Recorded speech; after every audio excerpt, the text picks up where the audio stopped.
கூடி இந்த ஒரு கூடுகைக்குள்ளான இரண்டாவது பாடத்துக்குள்ளாக நம்ம கடந்து செல்ல இருக்கிறோம். அதற்கு ஆதாரமாக 1 தீமோத்தி 1ஆம் அதிகாரத்தில் உள்ள 18, 19, 20 வசனங்களை நம்ம வாசிக்கலாம்.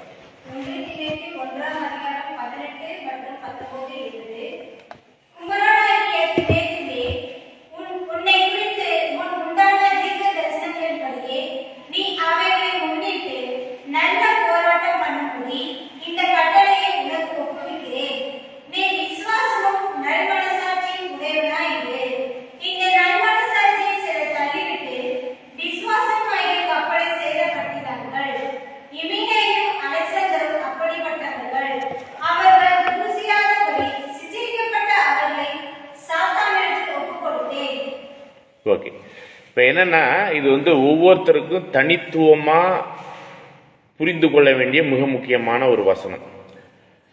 நம்முடைய அப்போஸ்தலர் பவுல் கிறிஸ்துவின் சார்பாக ஒவ்வொருத்தருக்கிட்டையும் தனித்தனியாக பேசுகிறார். அங்கே திமோத்தி கிட்ட பேசுகிறார், என் மகனே அப்படின்னு சொல்லி ரொம்ப பாசமாக என்ன சொல்கிறாருன்னா, நீ ரொம்ப எச்சரிக்கையாக இருந்துக்கப்பா. விஷயம் என்னன்னா, நம்மளை சுற்றி விசுவாச துரோகம் நிறையா நடந்துக்கிட்டு இருக்கு. அவிவிசுவாசத்துக்கு ஏதுவான காரியங்கள்லாம் நிறையா இருக்குது. விசுவாச கப்பலை சேதப்படுத்துறவங்க நம்மளை சுற்றி இருக்கிறாங்க. சரிங்களா? இதை குறித்த ஒரு சில ஆராய்ச்சி பாடங்களும் நம்ம வெகு சீக்கிரமாக நம்ம செய்ய இருக்கிறோம். சரிங்களா? ஒரு சில பாடங்கள்லாம் இருக்குது. ஏசாயா 28, 7 இடிகள் அப்படின்னு சொல்லி ஒரு சில பாடங்கள். மற்ற இதுக்கு ஆதாரமாக ஒரு சில காரியங்களை நம்ம சிந்திக்கும் பொழுது அது என்னன்னு பார்த்தீங்கன்னா, பைபிளை மையப்படுத்தி வாட்ச் டவர் பைபிள் சொசைட்டியினுடைய எழுத்துக்களுக்கு முக்கியத்துவம் கொடுத்து பைபிளை மையப்படுத்தி நாம் வாழ்ந்தோம்னா இந்த விசுவாச கப்பல் சேதமடையாது. சரிங்களா? அப்படி பார்க்கும்போது இந்த ஒரு இன்னைக்கு பார்க்கக்கூடிய ஒரு நம்மளுடைய விசுவாச கப்பலில் சேதமாகத்தக்க ஒரு சில விஷயங்கள் இருக்கு. சரிங்களா? அது என்ன பண்ணிட்டாங்க அப்படின்னு பார்த்தீங்கன்னா, ஒரு சில சகோதரர்கள் இந்த சத்தியத்தை கேட்டு வாழ வந்தவங்க அவிவிசுவாசத்துக்கு ஏதுவான ஒரு சூழ்நிலைகளுக்குள்ளாக போறாங்க. அதுக்கு காரணம் என்னன்னு பார்த்தீங்கன்னா, அவங்க நம்முடைய சத்தியத்திற்குரிய பைபிள் காரியத்தையே தெளிவாக தொடர்றதில்லை. அது இல்லாமல் வாட்ச் டவர் பைபிள் சொசைட்டியினுடைய காரியத்திலும் தெளிவில்லாமல் இருக்கிறாங்க. சரிங்களா? அதனால இப்படிப்பட்டவர்களோடு நம்ம கலந்திருப்பது ரொம்ப ப்ராப்ளமாக இருக்கும். அதாவது கிறிஸ்துவுக்குள் குழந்தைகளாக இருக்கிறவங்களுக்கு ரொம்ப பிரச்சனையாக இருக்கும். அந்த விசுவாச கப்பல் சேதமடையுதுன்னா, அந்த கப்பல் உடையுது அப்படிங்கிற மாதிரி ஒரு சூழ்நிலை வந்துச்சுன்னா, கடலில் நம்மளுக்கு நீச்சல் அடிக்க தெரியும். அதுக்கு எதிர்நீச்சலுக்குரிய எல்லா விஷயங்களும் திறமை வாய்ந்தவர்களாக இருக்கணும். அதெல்லாம் இல்லைன்னாக்கி என்ன ஆயிரும்? அப்போ நம்ம குழந்தைகளாக இருந்தோம்னா மூழ்கிடும். பலவித காற்றுகளினாலே எபேசியர் 4ஆம் அதிகாரம் 14வது வசனம் நம்ம வாசிக்கிறோம். பலவித காற்றுகளினாலே கிறிஸ்துவுக்குள் நம்ம குழந்தைகளா இருந்தோம்னா நம்ம அப்படியே காத்தா போயிடுவோம். இது மாதிரி நம்ம ஐக்கியத்தில் நம்ம சபையில் அநேகர் இந்த மாதிரி பலவிதமான காற்றுகளாகிய போதனையினால வஞ்சிக்கப்பட்டு நம்மளை விட்டு பிரிந்து போயிருக்கிறாங்க. படிங்க, அந்த வசனத்தையும் படிங்க. எபேசியர் 4ஆம் அதிகாரம் 14ஆம் வசனம்.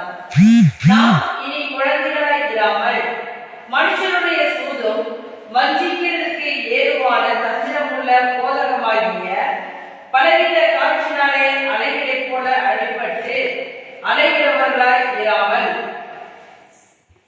தொடர்ந்து அன்புடன் சத்தியத்தை கைக்கொண்டு தலையாகிய கிறிஸ்துவுக்குள் எல்லாவற்றிலேயும் நாம் வளருகிறவர்களாய் இருக்கும்படியாக அப்படி செய்தார். ஆகவே நம்ம கிறிஸ்துவுக்குள் குழந்தைகளா இருந்தோம்னா இந்த விசுவாச ஓட்டத்துல பிரச்சனைகள் வரும், பின்வாங்கி போயிடுவோம், அந்த காற்றா போயிடுவோம். இதே 2 தீமோத்தி 2ஆம் அதிகாரத்துல 15, 16, 17 வசனங்களை நம்ம வாசிக்கலாம்.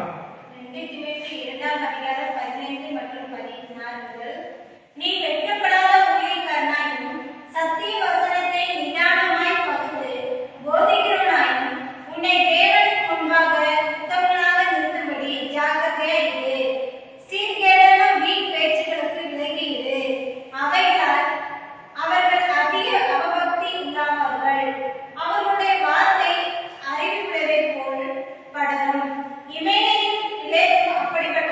அப்படியே 19வது வசனத்துக்கு. 19ஆம் வசனம். ஆயினும் தேவனுடைய உறுதியான அஸ்திபாரம் நிலைத்திருக்கிறது.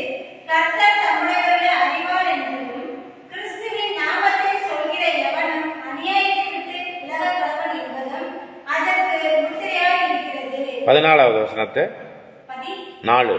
14ஆம் வசனம். இவைகளை அவர்களுக்கு நினைப்பூட்டி, ஒன்றுக்கும் பிரயோஜனம் இல்லாமல் கேட்கிறவர்களை கவிழ்த்து போடுகிறதற்கு ஏதுவான வாக்குவாதம் செய்யாதபடிக்கு கர்த்தருக்கு முன்பாக அவர்களுக்கு எச்சரித்து புத்தி சொல்லு. அப்ப இதுல எல்லாம் ரொம்ப எச்சரிப்பா இல்லைன்னா நம்ம அழைக்கப்பட்ட அழைப்பின் உன்னத பங்கை அடைவதற்கு நிறைய பிரச்சனை வந்துடும். விசுவாச கப்பலாகிய நம்மளுடைய விசுவாசத்துக்கு இடர்களுக்கு ஏதுவான அநேக காரியங்கள் நம்மளை சுற்றி நம்முடைய வேதமானவர்களாக இருந்தவங்க இருக்கிறவர்கள் நிறைய பிரச்சனைக்குரிய காரியங்களை செய்து கொண்டிருக்கிறாங்க. ஆதி சபையில் அலெக்சாண்டரும் இமேனியும் இப்படிப்பட்டவர்கள் விசுவாச கப்பலை சேதப்படுத்தினவங்க. இது மாதிரிலாம் அலெக்சாண்டர் போன்ற இந்த மாதிரி ஆட்கள்லாம் ஆதி சபையில் பார்க்குறோம். சரிங்களா? இப்போ என்ன ஒரு விஷயத்தினால இந்த பாடத்தை நம்ம பார்க்க வேண்டிய ஒரு நிர்பந்தத்தில் இந்த ஒரு பாடத்தை பார்க்க போகிறோம் அப்படிங்கும்போது நான் வாட்ஸ்அப்பில் உங்களுக்கு அனுப்பினேன் இல்லைங்களா? அதை நீங்கள் அந்த ஒரு 4 பகுதியை அனுப்பியிருப்போம் இல்லையா? ஒவ்வொரு பகுதியாக ஒவ்வொருத்தர் படிங்க, கொஞ்சம் சத்தமாக படிங்க. நம்ம ரெக்கார்ட் பண்ணுறோம். இது மற்றவர்களுக்கும் இது பிரயோஜனமுள்ள ஒரு பாடமாக இருக்கும். லைவில் இருக்குது, அதனால் படிங்க. பரமபிதாவின் நாமம் யெகோவா, அதை பழைய ஏற்பாட்டிலிருந்து நாம் அறிந்தோம் என்றோம். அப்படி என்றால் மாம்சீக இஸ்ரவேலர்களுக்கு பிதா தம்முடைய நாமத்தை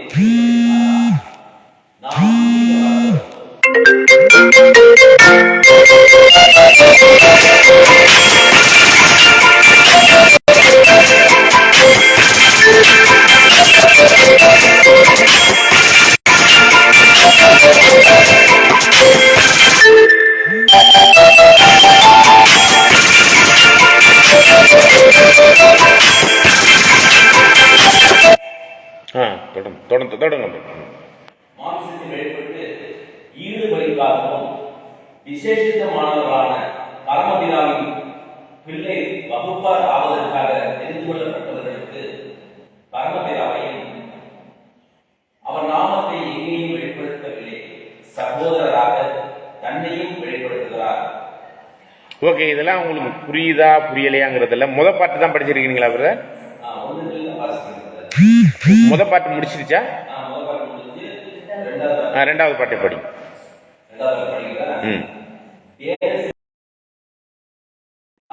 யெகோவா புதிய ஏற்பாட்டு காலத்தில் மாம்சத்தில் வெளிப்பட்டு ஈடுபலிக்காகவும் விசேஷித்தமானவர்களான பரமபிதாவின் பிள்ளை வகுப்பாராவதற்காக தெரிந்து கொள்ளப்பட்டவர்களுக்கு பரமபிதாவையும் சகோதரராக தன்னையும் வெளிப்படுத்துகிறார். இது நாம் தெளிவாக அறிந்த உண்மை. சரி, இதை பற்றி நம்ம திரும்ப ரிவைண்ட் பண்ணுவோம் இந்த காரியங்களை. அடுத்த பகுதியை ஒரு சகோதரி படிங்க. சகோதரி படி. பிதாவின் நாமம் தெரியும் என்று அமைப்புகளால் வஞ்சிக்கப்படாதீர்கள் என்று தூதன் மூலமும் வேதத்தின் மூலமும் நாம் எச்சரிக்கப்பட்டு அமைப்பு ஐக்கியம் என்ற பெயரில் நாம் வஞ்சிக்கப்பட்டிருக்கிறோம். திருப்தி அடைந்துவிட்டோம், தூங்கிவிட்டோம். வேத ஆராய்ச்சிக்கு முக்கியத்துவம் இல்லை, விழித்துக் கொள்வோம். ஆனால் நாம் பிதாவின் நாமம் தெரியும் என்று அமைப்புகளால் ஒரு துளி விஷத்தால் அநேகம் இருக்கிறது. சாட்டை இது வஞ்சிக்கப்பட்டோம், அதை கொண்டு எல்லோரையும் வஞ்சிக்கிறோம். பரமபிதாவின் நாமம் யாருக்கு மட்டும் வெளிப்படும்? 1,44,000 பேருக்கு மட்டும்தான். அதில் ஒருவராக நாம் தகுதியானவர்களால் அவர் நாமம் நமக்கு வெளிப்படும். இதை அறியாத கிறிஸ்தவ மக்கள் ஏசப்பா என்கிறது நாமம். அதை வேறு விதமாக யெகோவா எங்கள் பிதா என்கிறோம். இரண்டும் ஒன்றுதான்.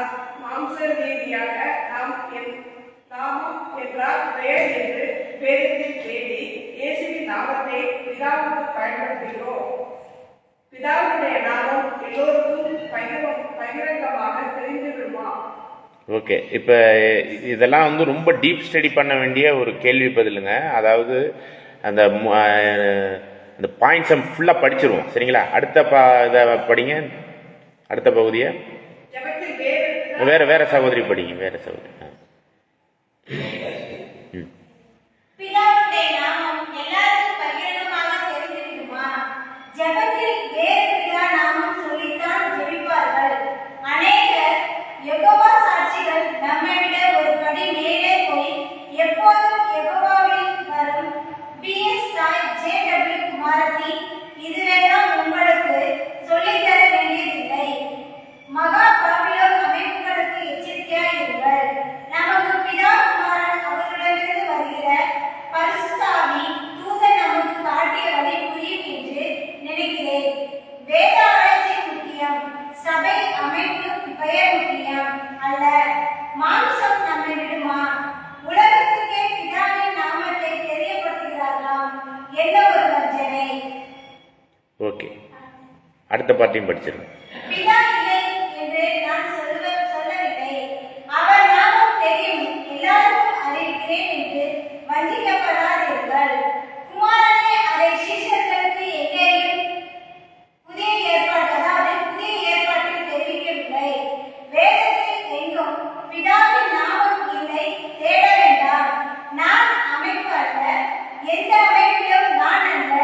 நம்முடைய ஐக்கியம் பிதாவோடும் குமாரனோடும் இருப்பதாக வேதத்தை ஆராயுங்கள். வேதமும் தூதரும் சொன்னதுதான், வஞ்சிக்கப்படாதீர்கள். ஓகே, அவ்வளோதான், முடிஞ்சிருச்சுங்களா? ஓகே, தொடர்ந்து அடுத்த பகுதியை வேற ஒருத்தர் படிங்க.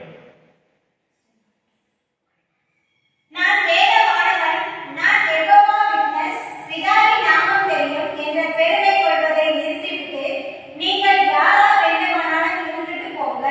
முதலில் வேதத்தை ஆராயுங்கள், அதனால் நமக்கு நித்திய ஜீவன் உண்டு என்று வேதமே சொல்கிறது. அமைப்புகளுக்கும் மனிதர்களுக்கும் முக்கியத்துவம் பெறுவதை உடனே நிறுத்துங்கள். வேதத்தை ஆராயுங்கள், அதுதான் உங்களுக்கு நித்திய ஜீவனை தரும். பிதாவின் நாமம் குமாரன் மூலம் மகிமைப்படுவதாக. ஆமென். ஓகே, இப்போ இந்த ஒரு விஷயங்கள்லாம் நீங்கள் படித்தது எந்த அளவுக்கு புரிஞ்சு கொண்டீங்கன்னு தெரியல. இதில் தெளிவாக படித்து புரிஞ்சு கொள்ள முயற்சி பண்ணும்போது நம்மளுடைய விசுவாசத்திற்கு ஏதுவான காரியங்களில் ஒரு சில பிரச்சனைகளுக்குரிய ஒரு விஷயம் இதில் இருக்குது, சரிங்களா? எனக்கு ஒரு 2 வருஷம் முன்னாடி 3 வருஷம் அந்த மாதிரி காலகட்டத்தில், ஈவன் இந்த கொரோனா டயத்தில் கூட வடநாட்டிலேருந்து கேரளாவிலேருந்து ஒரு சில தமிழ் நாட்டிலேருந்து நேரடியாக எனக்கு ஃபோனில் தொடர்பு கொண்ட பேர் கிறிஸ்தவ மார்க்கத்தில் உள்ளவங்க, பிதாவினுடைய நாமம் உங்களுக்கு தெரியுமா அப்படின்னு என்கிட்ட கேள்வி கேட்டாங்க. இப்போ வேதமானவர்களை பொறுத்த மட்டும் நம்ம என்ன பேர் சொல்லுவோம் பிதாவினுடைய நாமம்னா? ஓகே, இப்போ இந்த இதை சொல்லி அதை பண்ணும் பொழுது அந்த நாமம் யாருக்கு மட்டும்தான் தெரிய வாய்ப்பு இருக்கு அப்படிங்கிறத சொல்ல வரும் பொழுது இதில் வந்திருக்கிற குறிப்புகளில் நீங்கள் அப்படி கொஞ்சம் நல்லா டீப்பாக போய் பார்த்துக்கிட்டு இருந்தீங்கன்னா இதில் வந்திருக்கிற குறிப்புகளில் வெளிப்படுத்தல் 14ஆம் அதிகாரம் 1வது வசனத்தை நீங்கள் வாசிங்க. 1,44,000 பேருக்கு மட்டும்தான் அவருடைய நாமம் தெரியும்னு அந்த வசனம் சொல்லுதான்னு பற்றி பார்ப்போம். ஓகே, வெளிப்படுத்தல் 14ஆம் அதிகாரம் 1ஆம் வசனம். பின்பு நான் பார்த்தபோது இதோ சீயோன் மலையின் மேல் ஆட்டுக்குட்டியானவரையும் அவரோடு கூட அவருடைய பிதாவின் நாமம் தங்கள் நெற்றிகளில் எழுதப்பட்டிருந்த 144,000 பேரை நிற்க கண்டேன். பிதாவினுடைய நாமம் நெத்தியில் எழுதப்பட்டிருந்த 144,000 பேரை கண்டேன். ஓகேங்களா? இதுல 144,000 பேருக்கு மட்டும்தான் பிதாவினுடைய நாமம் தெரியுங்கிற மாதிரி ஒரு கருத்து உள்ள வசனமா அது எழுதியிருக்கும் அப்படிங்கிற ஒரு விஷயம். இதை கொஞ்சம் கண்ணோக்கி பார்க்க வேண்டிய ஒரு விஷயம், சரிங்களா?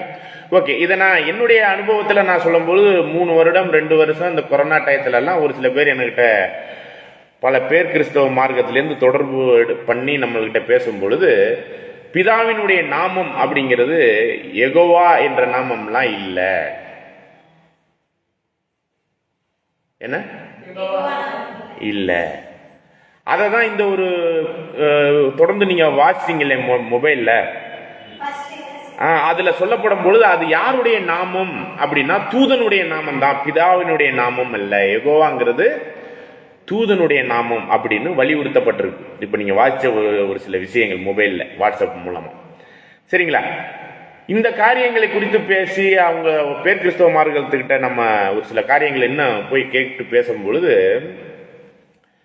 தேவன் என்றென்றைக்கும் என்னுடைய நாமமா இருக்கக்கூடிய ஒரு விஷயத்தை சொல்லும்போது எதை சொல்லியிருக்காரு பார்த்தீங்கன்னா, நான் இருக்கிறவராகவே இருக்கிறேன். I am who I am. இதனுடைய எக்ஸாக்ட் அந்த ஒரு வார்த்தையினுடைய இது யெகோவாலாம் இல்லை எபிரேய மொழியில். அந்த வகையில் அவர்கள்லாம் ஒரு பேரை அவங்க நிதானிக்கிறாங்க, அதற்கு ஒரு பேரை அவங்க வைக்கிறாங்க, சரிங்களா? ஓகே. ஆனா பழைய ஏற்பாட்டில் நீங்க பார்த்தீங்கன்னா யெகோவா என்னும் நாமம் ஏறக்குறைய 6000 7000 முறை பயன்படுத்தப்பட்டிருக்கு. பைபிள்ல கர்த்தர்னு பழைய ஏற்பாட்டில் எங்கெங்கெல்லாம் வருதோ அது அத்தனையுமே யெகோவா யாவே அப்படிங்கிற ஒரு விஷயத்தின் மூலமாக தான் அது மொழிபெயர்க்கப்பட்டதை தமிழ்ல நம்மளுக்கு கொடுத்துருக்குறாங்க. ஆங்கிலத்தில் பார்த்தீங்கன்னா யெகோவா என்ற ஒரு நாமம் வரக்கூடிய இடத்துலலாம் கேபிட்டல் லெட்டர்ல LORD அந்த 4 எழுத்துமே கேபிட்டல் லெட்டர்ல வருதுன்னா அதெல்லாம் யெகோவா அப்படிங்கிறது. இதை ஏன் நேரடியாகவே யெகோவா என்று ஏன் மொழிபெயர்க்கல அப்படின்னு பார்த்தீங்கன்னா, தேவனுடைய நாமத்தை வீணிலே விளங்கக்கூடாதுங்கிறது பிரமாணம். அதன் நிமித்தம் பைபிள் படிக்கும்போது கூட தேவையில்லாம கர்த்தருடைய நாமத்தை யெகோவா என்னும் நாமத்தை பயன்படுத்தக்கூடாதுங்கிறதுக்காகவே மொழிபெயர்ப்பாளர்கள் பண்ணின ஒரு காரியம் இது. ஓகே, இது நம்ம மைண்ட்ல வச்சுக்குவோம். இது பாடத்துக்கு ஒரு சில விஷயத்துல நம்மளுக்கு சப்போர்ட்டிங்க்கு இருக்கு.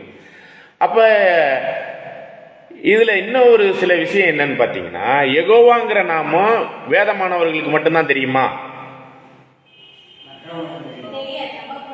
தெரியும், நம்மளுக்கு மட்டும்தான் தெரியும் அப்படின்னு நம்ம நினைச்சுக்கிட்டு இருக்கிறோம். ஆனா அவர் கொடுத்த குறிப்புல நீங்க பாத்தீங்கன்னா, பேர் கிறிஸ்தவ மார்க்கத்துக்கு யெகோவா நாமம் தெரியாதா? என்ன கருத்தியல் பூர்வமான விஷயத்தை விட்டுருங்க. பேர் தெரியுமா தெரியாதா? தெரியுமில்ல? பேர் கிறிஸ்தவ, அதாவது கருத்தியல் ரீதியா திருத்துவத்தின் அடிப்படையில் அவங்க அப்படி பண்றா, அப்படி யோசிக்கிறாங்க, அப்படி 3-1ங்கிறாங்க, அப்படி அந்த கருத்தியல் ரீதியான விஷயத்தை விட்டுருங்க. யெகோவா என்னும் யாவே என்னும் நாமம் பிதாவினுடைய காரியமாக அல்லது எப்படியோ ஒரு விஷயத்துல யெகோவா என்னும் நாமம் தெரியுமா தெரியாதா அப்படின்னு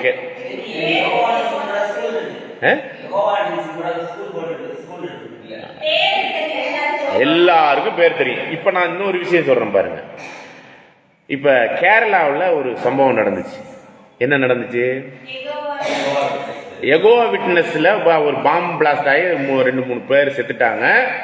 உலகளாவிய அளவுல இந்த யெகோவா அப்படிங்கிற ஒரு கடவுளை யாரு இந்த யெகோவா விட்னஸும் வேதமானவர்களும் முக்கியத்துவப்படுத்தி இது பண்றாங்க. இது இஸ்ரேல் நாட்டினுடைய தெய்வம், அந்த தெய்வத்துக்கு பேர் யெகோவா அப்படின்னு சொல்லி யூடியூப் ஃபுல்லா,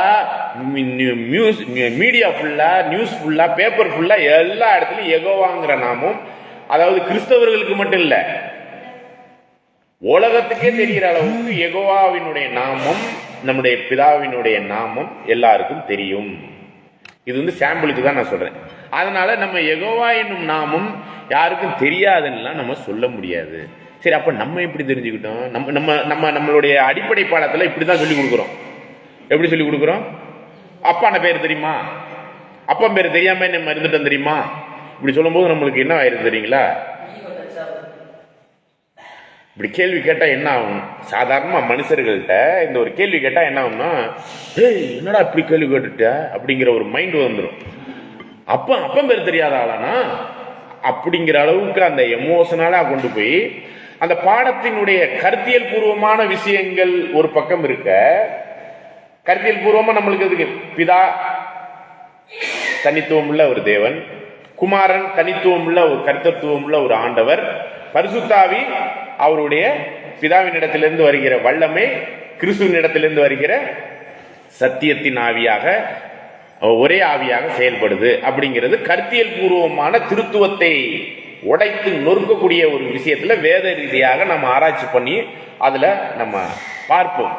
ஆனா அதுக்குரிய அந்த ஒரு தன்மைக்குரிய ஒரு விஷயத்தினுடைய கருத்தியல் விஷயத்தெல்லாம் ஒரே விஷயத்துல நம்ம என்ன பண்ணிடுவோம் பாத்தீங்கன்னா, அப்ப பேர் தெரியலையா அப்படிங்கிற ஒரு விஷயத்த தெரிகிற அந்த ஆர்வத்துல அதுக்கு மட்டும் நாம் முக்கியத்துவம் கொடுத்துட்டோம். வேதமானவர்களா இருக்கிற நாம, நான் சொல்றது புரியுதுங்களா? இப்ப திருத்துவம் பாடத்துல என் அப்பா பேர் தெரியுங்கிற ஒரு விஷயம் எனக்கு மட்டும்தான் தெரியுங்கிறது தான் பேசிக்கிட்டு இருக்க முடிஞ்சு, இது உலகத்துக்கே தெரியுங்க. இதுதான் உண்மை. உண்மையா இல்லையான்னு நீங்க தான் இப்ப சொல்லணும். அப்பதான் நம்ம பாடத்துக்குள்ள போக முடியும். எல்லாருக்கும் தெரியும். சரிங்களா? கருத்தியல் ரீதியான ஒரு விஷயத்துல வேணா தெரியாதுன்னு நம்ம சொல்லிட்டு இருக்கலாம். ஓகேங்களா? எல்லா பேர் கிறிஸ்தவ மார்க்கத்துக்கும் தெரியும். ஏன்னா வசனங்கள் இருக்கு. யாத்திரையாகமும் 6ஆம் அதிகாரம் 3வது வசனம். யாத்திராகமம் 6ஆம் அதிகாரம் 3ஆம் வசனம். சர்வ வல்லமையுள்ள தேவன் என்னும் நாமத்தினால் நான் ஆபிரகாமுக்கும் ஈசாக்குக்கும் யாக்கோபுக்கும் தரிசனமானேன். ஆனாலும் யெகோவா என்னும் என் நாமத்தினால் நான் அவர்களுக்கு அறியப்படவில்லை. பாத்தீங்களா? ஆபிரகாம் ஈசாக்கு யாக்கோபுக்கு கூட தெரியாதுங்க. அப்பையில நம்முடைய தேவனுடைய நாமம் என்னவாக அறியப்பட்டிருந்துச்சு அப்படின்னு பாத்தீங்கன்னா, இல்ல ஆபிரகாம் ஈசாக்கு யாக்கோபுக்கு என்ன நாமத்தினால் அவங்க அறிந்திருந்தாங்க தெரியுமா? யெகோவா என்னும் நாமத்தினால அறியல. அவங்க சர்வ வல்லமை உள்ள தேவன் அப்படிங்கிற ஒரு நாமத்தினாலதான் அவங்க என்ன பண்ணியிருந்தாங்க? அறியப்பட்டிருந்தாங்க. ஆதியாகமம் 17ஆம் அதிகாரம் 1வது வசனம். 1வது வசனம்.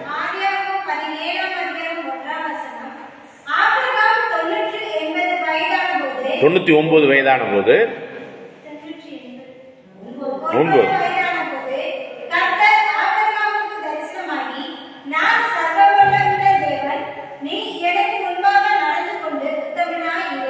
ஓகே. இததான் யாத்திரையாகமத்துல பார்க்கும்போது சர்வ வல்லமை உள்ள தேவன் அப்படிங்கிற ஒரு நாமத்தினாலதான் ஆபிரகாம் ஈசாக்கு யாக்கோப்பு போன்றவர்களுக்கு. சரிங்களா? இத நீங்க எபிரேய மொழியில போய் பார்த்தீங்கன்னா எல் சடாய், சர்வ வல்லமை உள்ள தேவன் அப்படின்னா என்னங்க? எல் சடாய் என்ற நாமத்தினால் மோசே யாத்திரையாகமம் 6ஆம் அதிகாரத்துல சொல்லப்படுகிற என்னது யாவே என்னும் யெகோவா என்னும் நாமம்ங்கிற ஒரு விஷயம் அவர்களுக்கு தெரியாது. சரிங்களா? தொடர்ந்து நம்ம யாத்திரையாகமம் 6ஆம் அதிகாரத்துல தொடர்ந்து படிச்சோம்னா இதுவே என்னுடைய எல்லா காலத்துக்கும் உள்ள ஒரு நாமம் அப்படின்னு சொல்லி சொல்லுவார். அதை படிங்க. யாத்திராகமம் 6ஆம் அதிகாரம் 3ஆம் வசனம். 1ல இருந்து படிங்க. 1ஆம் வசனம் முதல். அப்பொழுது கர்த்தர் மோசேயை நோக்கி, நான் பார்வோனுக்கு செய்வதை இப்பொழுது காண்பாய். பலத்த கையை கண்டு அவர்களை போகவிட்டு, பலத்த கை கண்டு அவர்களை தன் தேசத்திலிருந்து துரத்தி விடுவான் என்றார். மேலும் தேவன் மோசேயை நோக்கி, நான் யெகோவா சர்வ வல்லமையுள்ள தேவன் என்னும் நாமத்தினால் நான் ஆபிரகாமுக்கும் ஈசாக்குக்கும் யாக்கோபுக்கும் தரிசனமானேன். ஆனாலும் யெகோவா என்னும் என் நாமத்தினால் நான் அவர்களுக்கு அறியப்படவில்லை. ஓகேங்களா? தொடர்ந்து வாசிங்க சிஸ்டர். அதை தொடர்ந்து வாசிங்க. பரதேசிகளாய் தங்கின தேசமாகிய கானான் தேசத்தை அவர்களுக்கு கொடுப்பேன் என்று நான் அவர்களோட என் உடன்படிக்கையை ஏற்படுத்தி இருக்கிறேன். எகிப்தியர் ஆழ்ந்து கொண்டுள்ள இஸ்ரவேல் புத்திரரின் பெருமூச்சையும் நான் கேட்டு என் உடன்படிக்கையை நினைத்தேன். ஆதலால் இஸ்ரவேல் புத்திரரை நோக்கி, நானே கர்த்தர். நானே கர்த்தர்னா இந்த இடத்துல நானே யெகோவா அப்படின்னு தான் இங்க மொழிபெயர்க்கப்பட்டிருக்கு. தொடர்ந்து வாசிங்க. உங்களே எகிப்தியர் சுமத்தினை நீக்கி நான் உங்களை விடுவித்து உங்களை அவர்கள் அடிமைத்தனத்திற்கு நீங்களாக்கி ஓங்கிய கையினால் மகா தண்டனைகளினால் உங்களை இட்டு உங்களை எனக்கு ஜனகாக சேர்த்துக் கொண்டு உங்களுக்கு தேவனாய் இருப்பேன். பாத்தீங்களா? இப்படியாக யெகோவா என்னும் நாமத்தை குறித்து சொல்றார். சரிங்களா? இப்ப இன்னொரு வசனத்துக்குள்ள வரலாம். யாத்திரையாகமும் 3ஆம் அதிகாரத்துல 13-14. அப்பொழுது மோசே தேவனை நோக்கி, நான் இஸ்ரவேல் புத்திரரிடத்தில் போய் உங்கள் பிதாக்களுடைய தேவன் உங்களிடத்தில் என்னை அனுப்பினார் என்று அவர்களுக்கு சொல்லும்போது அவருடைய நாமம் என்ன என்று அவர்கள் என்னிடத்தில் கேட்டால் நான் அவர்களுக்கு என்ன சொல்லுவேன் என்றார். அதற்கு தேவன் இருக்கிறவராக இருக்கிறேன் என்று மோசேயுடனே சொல்லி, இருக்கிறேன் என்பவர் என்னை உங்களிடத்திற்கு அனுப்பினார் என்று இஸ்ரவேல் புத்திரரோட சொல்வாயாக என்றார். ஓகே, இந்த இடத்துல பாத்தீங்கன்னா இருக்கிறவராகவே இருக்கிறேன் என்ற ஒரு வார்த்தையை பயன்படுத்தி அது என்னுடைய பேருன்னு சொல்லுங்கன்னு இந்த இடத்துலயும் சொல்லி இருக்கிறார். வேற பேர் யெகோவாங்கிற பேர் இங்க பயன்படுத்தப்படல. இருக்கிறவராகவே இருக்கிறேன், நான் இருக்கிறவராக இருக்கிறேன் என்கிற நான் உன்னை அனுப்பினேன்னு சொல்லு அப்படிங்கிற ஒரு விஷயத்த இந்த இடத்துல சொல்றார். 15வது வசனத்தையும் அப்படியே தொடர்ந்து வாசிச்சிருங்க. மேலும் தேவன் மோசேயை நோக்கி, ஆபிரகாம் தேவனும் ஈசாக்கின் தேவனும் யாக்கோபின் தேவனுமாயிருக்கிற உங்கள் பிதாக்களுடைய தேவனாகிய கர்த்தர் என்னை உங்களுக்கு அனுப்பினார் என்று நீ இஸ்ரவேல் புத்திரருக்கு சொல்வாயாக. என்றைக்கும் இதுவே என் நாமம். என்றென்றைக்கும் இதுவே என் நாமம்னா இந்த இடத்துல என்ன சொல்றாருன்னா, யெகோவாங்கிற ஒரு விஷயத்தை சொல்லல, நான் இருக்கிறவராகவே இருக்கிறேன் என்ற ஒரு வார்த்தையை வச்சு இதுவே என்றென்றைக்கும் என்னுடைய நாமம். சரிங்களா? இதை குறித்து ஒரு சின்ன விளக்கத்துக்குள்ள ஊற்றி போயிட்டு, ஏன்னா இந்த இடத்துல மட்டும்தான் இருக்கிறவராகவே இருக்கிறேன் என்ற ஒரு வார்த்தையின் அடிப்படையில் உள்ள பேரை உடையவராக நம்முடைய பிதாவாகிய தேவன் சொல்றார். இதுவே என்றென்றைக்கும் என்னுடைய பேர்னு சொல்றார். இதற்கான காரிய காரணங்கள் என்னன்னா, செல்ஃப் எக்ஸிஸ்டிங் அப்படிங்கும்போது அவருக்கு ஆரம்பமும் இல்லை முடிவும் இல்லை. நம்முடைய ஆண்டவருக்கு ஆதி இருக்கு அப்படின்னு பார்க்கிறோம். சரிங்களா? அவருக்கு ஆரம்பம் இருக்கு. அவரை படைத்தவரே பிதாவாகிய தேவன் பார்க்கிறோம். நம்முடைய பிதாவாகிய தேவனுக்கு ஆதி இல்லை, அனாதி. அந்த அனாதியை புரிந்து கொள்வதற்காக தான் இருக்கிறவராகவே இருக்கிறேன் என்ற ஒரு பதத்தை தேவனே பயன்படுத்துறார். அதாவது ஆதிக்கு முன்னாடி அனாதின்னு வச்சுக்குவோம், அத அனாதிதான். அப்ப எப்படி இருந்தாரோ அதே மாதிரிதான் இப்பயும் இருக்கிறார். ஆதியிலையும் இருந்தார். யார்? நம்முடைய பிதாவாகிய தேவன். இந்த உலக முடிவிலையும் அப்படிதான் இருப்பார். இந்த உலகம் முடிஞ்ச பிறகு யுகாயுகத்துக்கும் அவர் அப்படியே இருக்கிறவராகவே இருப்பார். எந்த மாற்றமும் இல்லை. இதுதான் இந்த இடத்துல பிதாவாகிய தேவன் தன்னை குறித்த ஒரு விஷயத்துல என்றென்றைக்கும் உள்ள ஒரு நாமமாக இந்த இடத்துல சொல்லி இருக்கிறார். அப்படிப்பட்ட ஒரு நாமத்திற்கான ஒரு விஷயம் இருக்கிறவராகவே இருக்கிறேன். சரிங்களா? இந்த பதத்தை நம்ம எபிரேய மொழியில போய் பார்த்தோம்னா HAYAH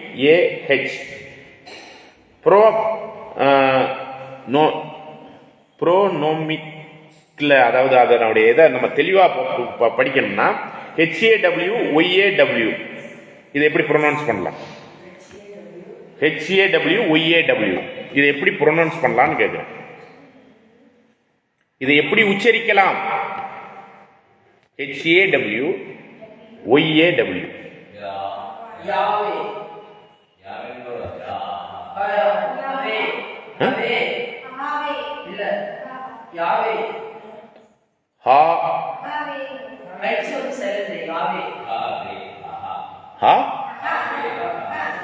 HAWYAW இப்படிதான் பொனிட்டிக்ல உச்சரிக்கிறதுக்கு. அதை வந்து நேரடியா லிட்ரேச்சர்ல சொல்லும் போது HAYAH.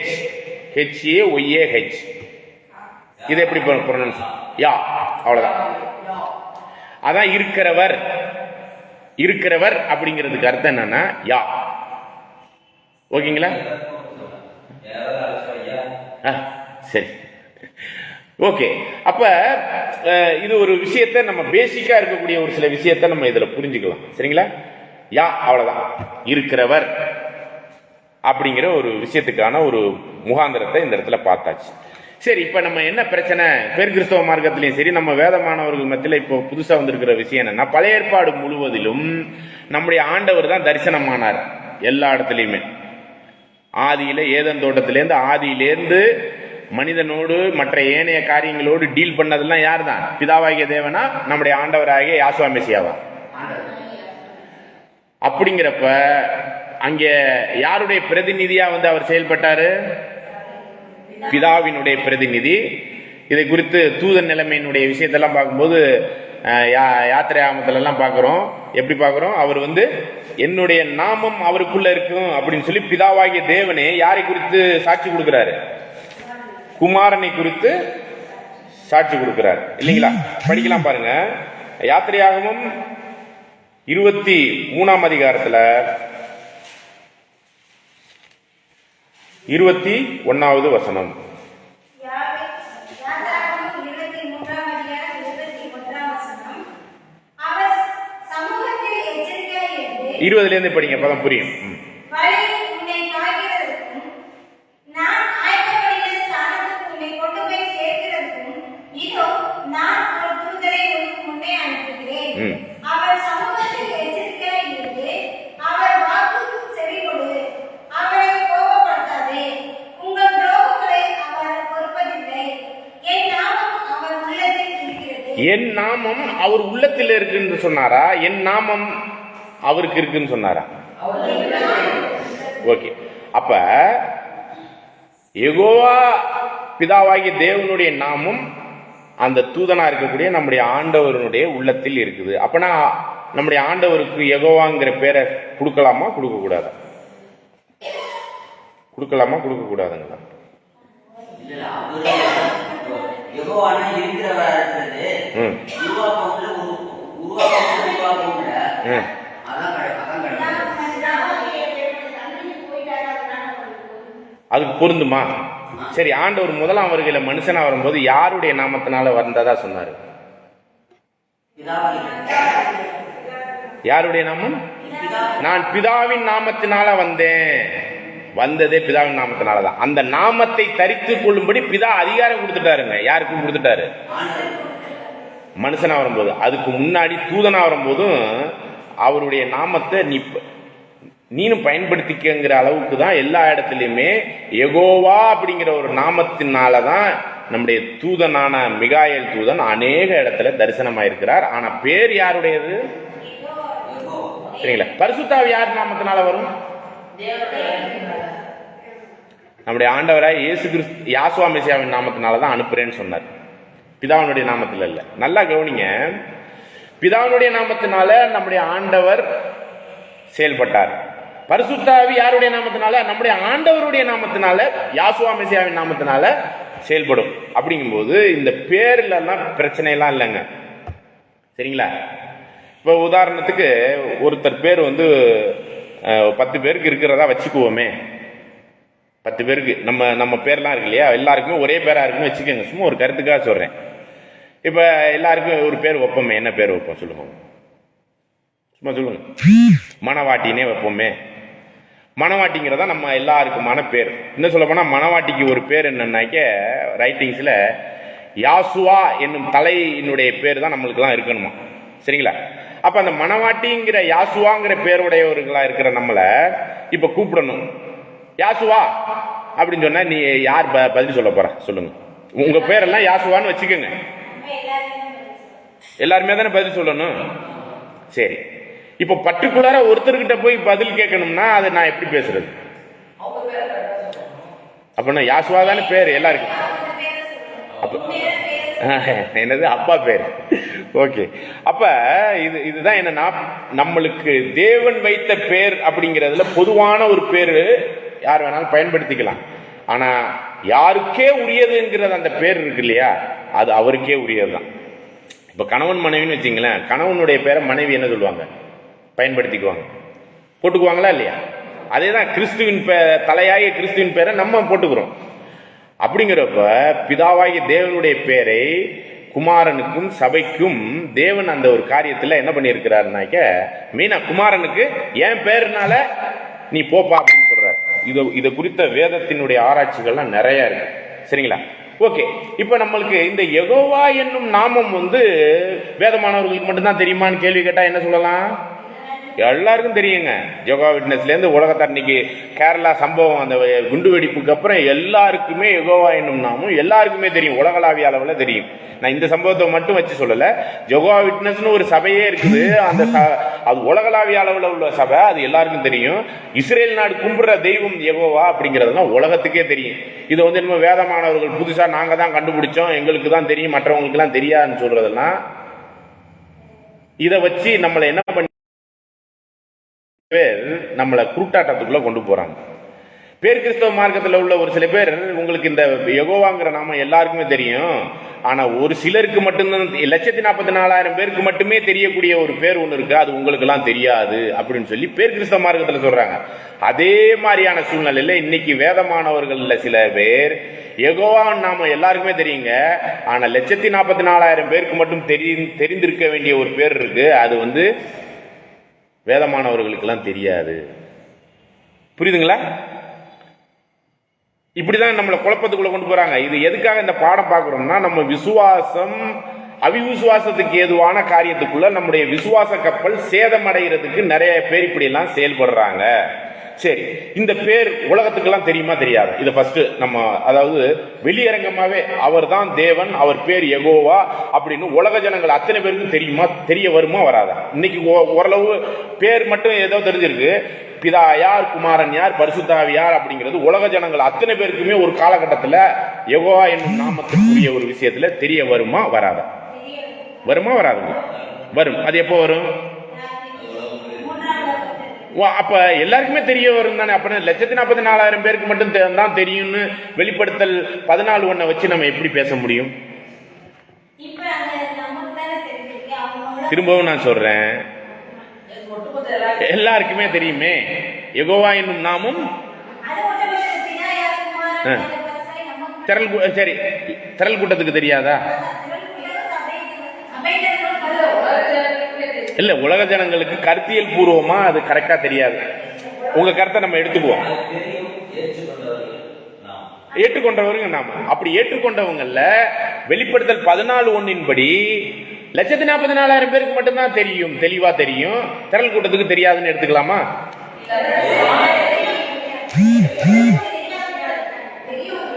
தெரியும் ஆனா தெரியாது. இது காமெடியா இருக்கு. அதாவது நல்லா புரிஞ்சுங்க, 1,44,000 பேருக்கும் யெகோவா என்னும் நாமம் தெரியும், திரள் கூட்டத்துக்கும் தெரியும், உலக ஜனங்களுக்கு தெரியும், எல்லாருக்கும் தெரியும். அப்படிங்கிறப்ப இதுல என்ன 1,44,000 பேருடைய நெத்தியில் முத்திரிக்கப்படுறதற்குரிய ஆழமான கருத்து என்னங்கிறதா நம்ம இந்த பாடத்துல மெயினா கண்டுபிடிக்க வேண்டிய ஒரு விஷயம். சரிங்களா? அதுதான் மெயின் பாடம் நம்மளுக்கு. இது ஒருவேளை இந்த பாடம் 2-3 பாடமா இருக்கலாம், இல்ல இன்னைக்கே நம்ம முடிக்கணும்னு தான் முயற்சி பண்றோம். முடிச்சாதான் நல்லா இருக்கும். சரிங்களா? ஓகே, இப்ப பாருங்க, ஜோயல் 2ஆம் அதிகாரம் 32வது வசனத்தை வாசிக்கலாம். யோயல் 2ஆம் அதிகாரம் 32வது வசனம்.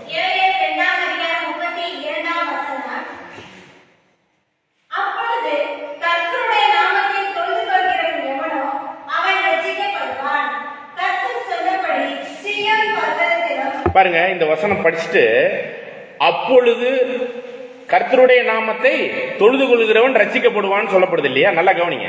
கர்த்தருடைய நாமம் யெகோவா என்னும் நாமத்தை தொழுது கொள்கிறவன் ரட்சிக்கப்பட்டுருவான். பேரை மட்டும் தொழுதுகிட்டாலே ரட்சிக்கப்பட்டுருவான்னு வசனம் இருக்கு. சரிங்களா? அப்படி சொல்லிட்டு சீயோனில் இருந்தும் படிங்க.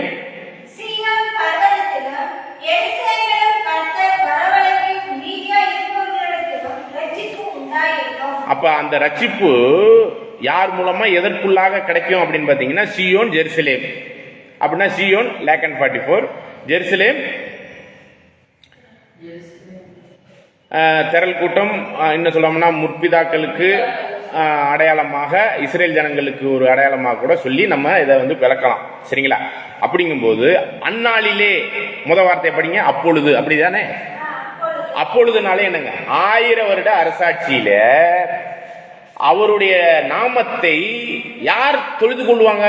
1000 வருட அரசாட்சிக்கு முன்னாடியே தான் வேதமானவர்களா இருக்கக்கூடிய, அதாவது 6 சபையில உள்ளவங்க எல்லாம் தான் யெகோவாவின் நாமத்தை எல்லாம் தெரிஞ்சிருக்கிறாங்களே 1,44,000 பேருக்குல. ஆனா 1000 வருட அரசாட்சியில தெளிவா தொழுது கொள்கிறவர்களை குறித்து சொல்லும் போது உலக ஜனங்களே யார் மூலமா? சீயோன் மூலமாகவும் ஜெருசலேம் மூலமான சபை மற்றும் அவருடைய வழிநடத்தலுக்குள்ள இருக்கக்கூடியவர்கள் மூலமாய் ரட்சிக்கப்படுவார்கள், தொழுது கொள்வார்கள். தொழுது கொள்ளுகிறவர்கள் ரட்சிப்பை அடைவார்கள். அப்படிங்கும்போது இது உலகத்தாருக்கு அவருடைய நாமம் தெரியுமா? தெரியாதுங்க. ஏன்னா இந்த வசனம் என்ன சொல்லுதுங்க? அவருடைய நாமத்தை தொழுது கொள்கிறவர்கள். அப்ப நாமத்தை தெரியாம தொழுது கொண்டாக்கி அவங்களுக்கு ரட்சிப்பு கிடைச்சிருன்னு சொல்ல முடியுமா? ஓகே, இன்னொரு வசனம் படிக்கலாம். உபாகமம் 28:10. உபாகமம் 28:10.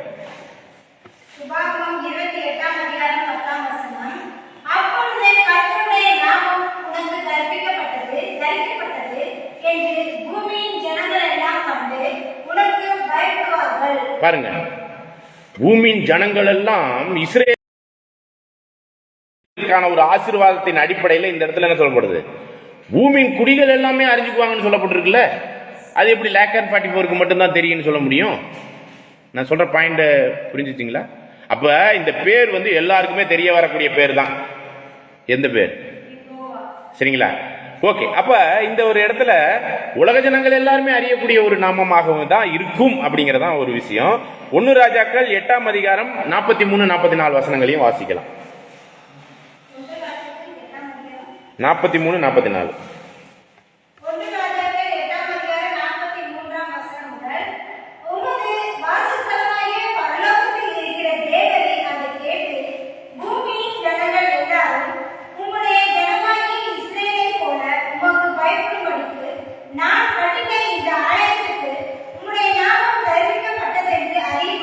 பாருங்க, உம்முடைய நாமம் அந்த ஜெருசலேம் பட்டணத்துல மாமிசமா கட்டின அந்த ஆலயத்திற்கு தரிப்பிக்கப்படும் படிக்கும்.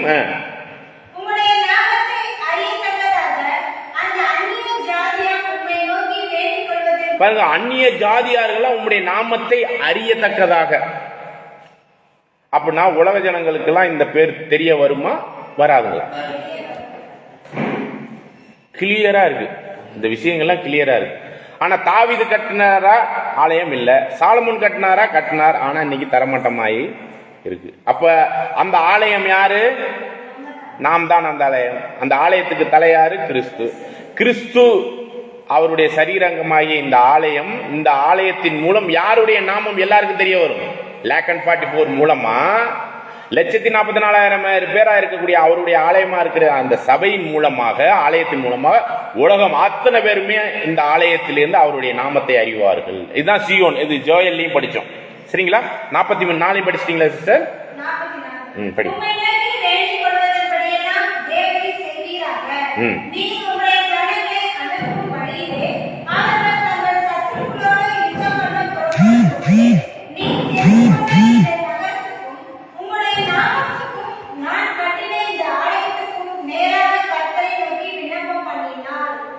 அப்ப அவருடைய நாமம் தரிக்கப்பட்ட அந்த நகரம், அந்த ஆலயம், அந்த ஒரு இடம், ஒரு குறிப்பிட்ட இடம்.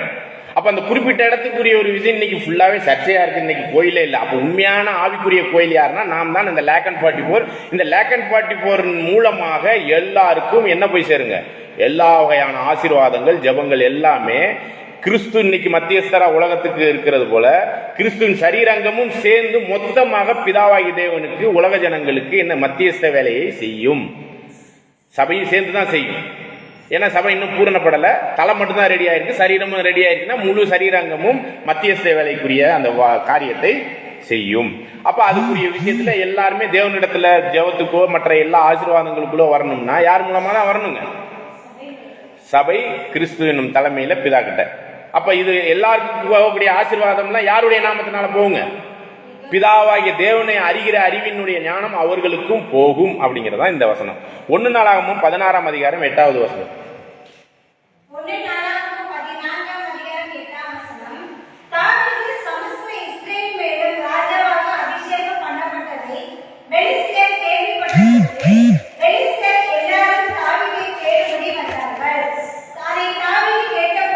பதினாறுல 8 1 நாளாகமம் 16:8 படிங்க.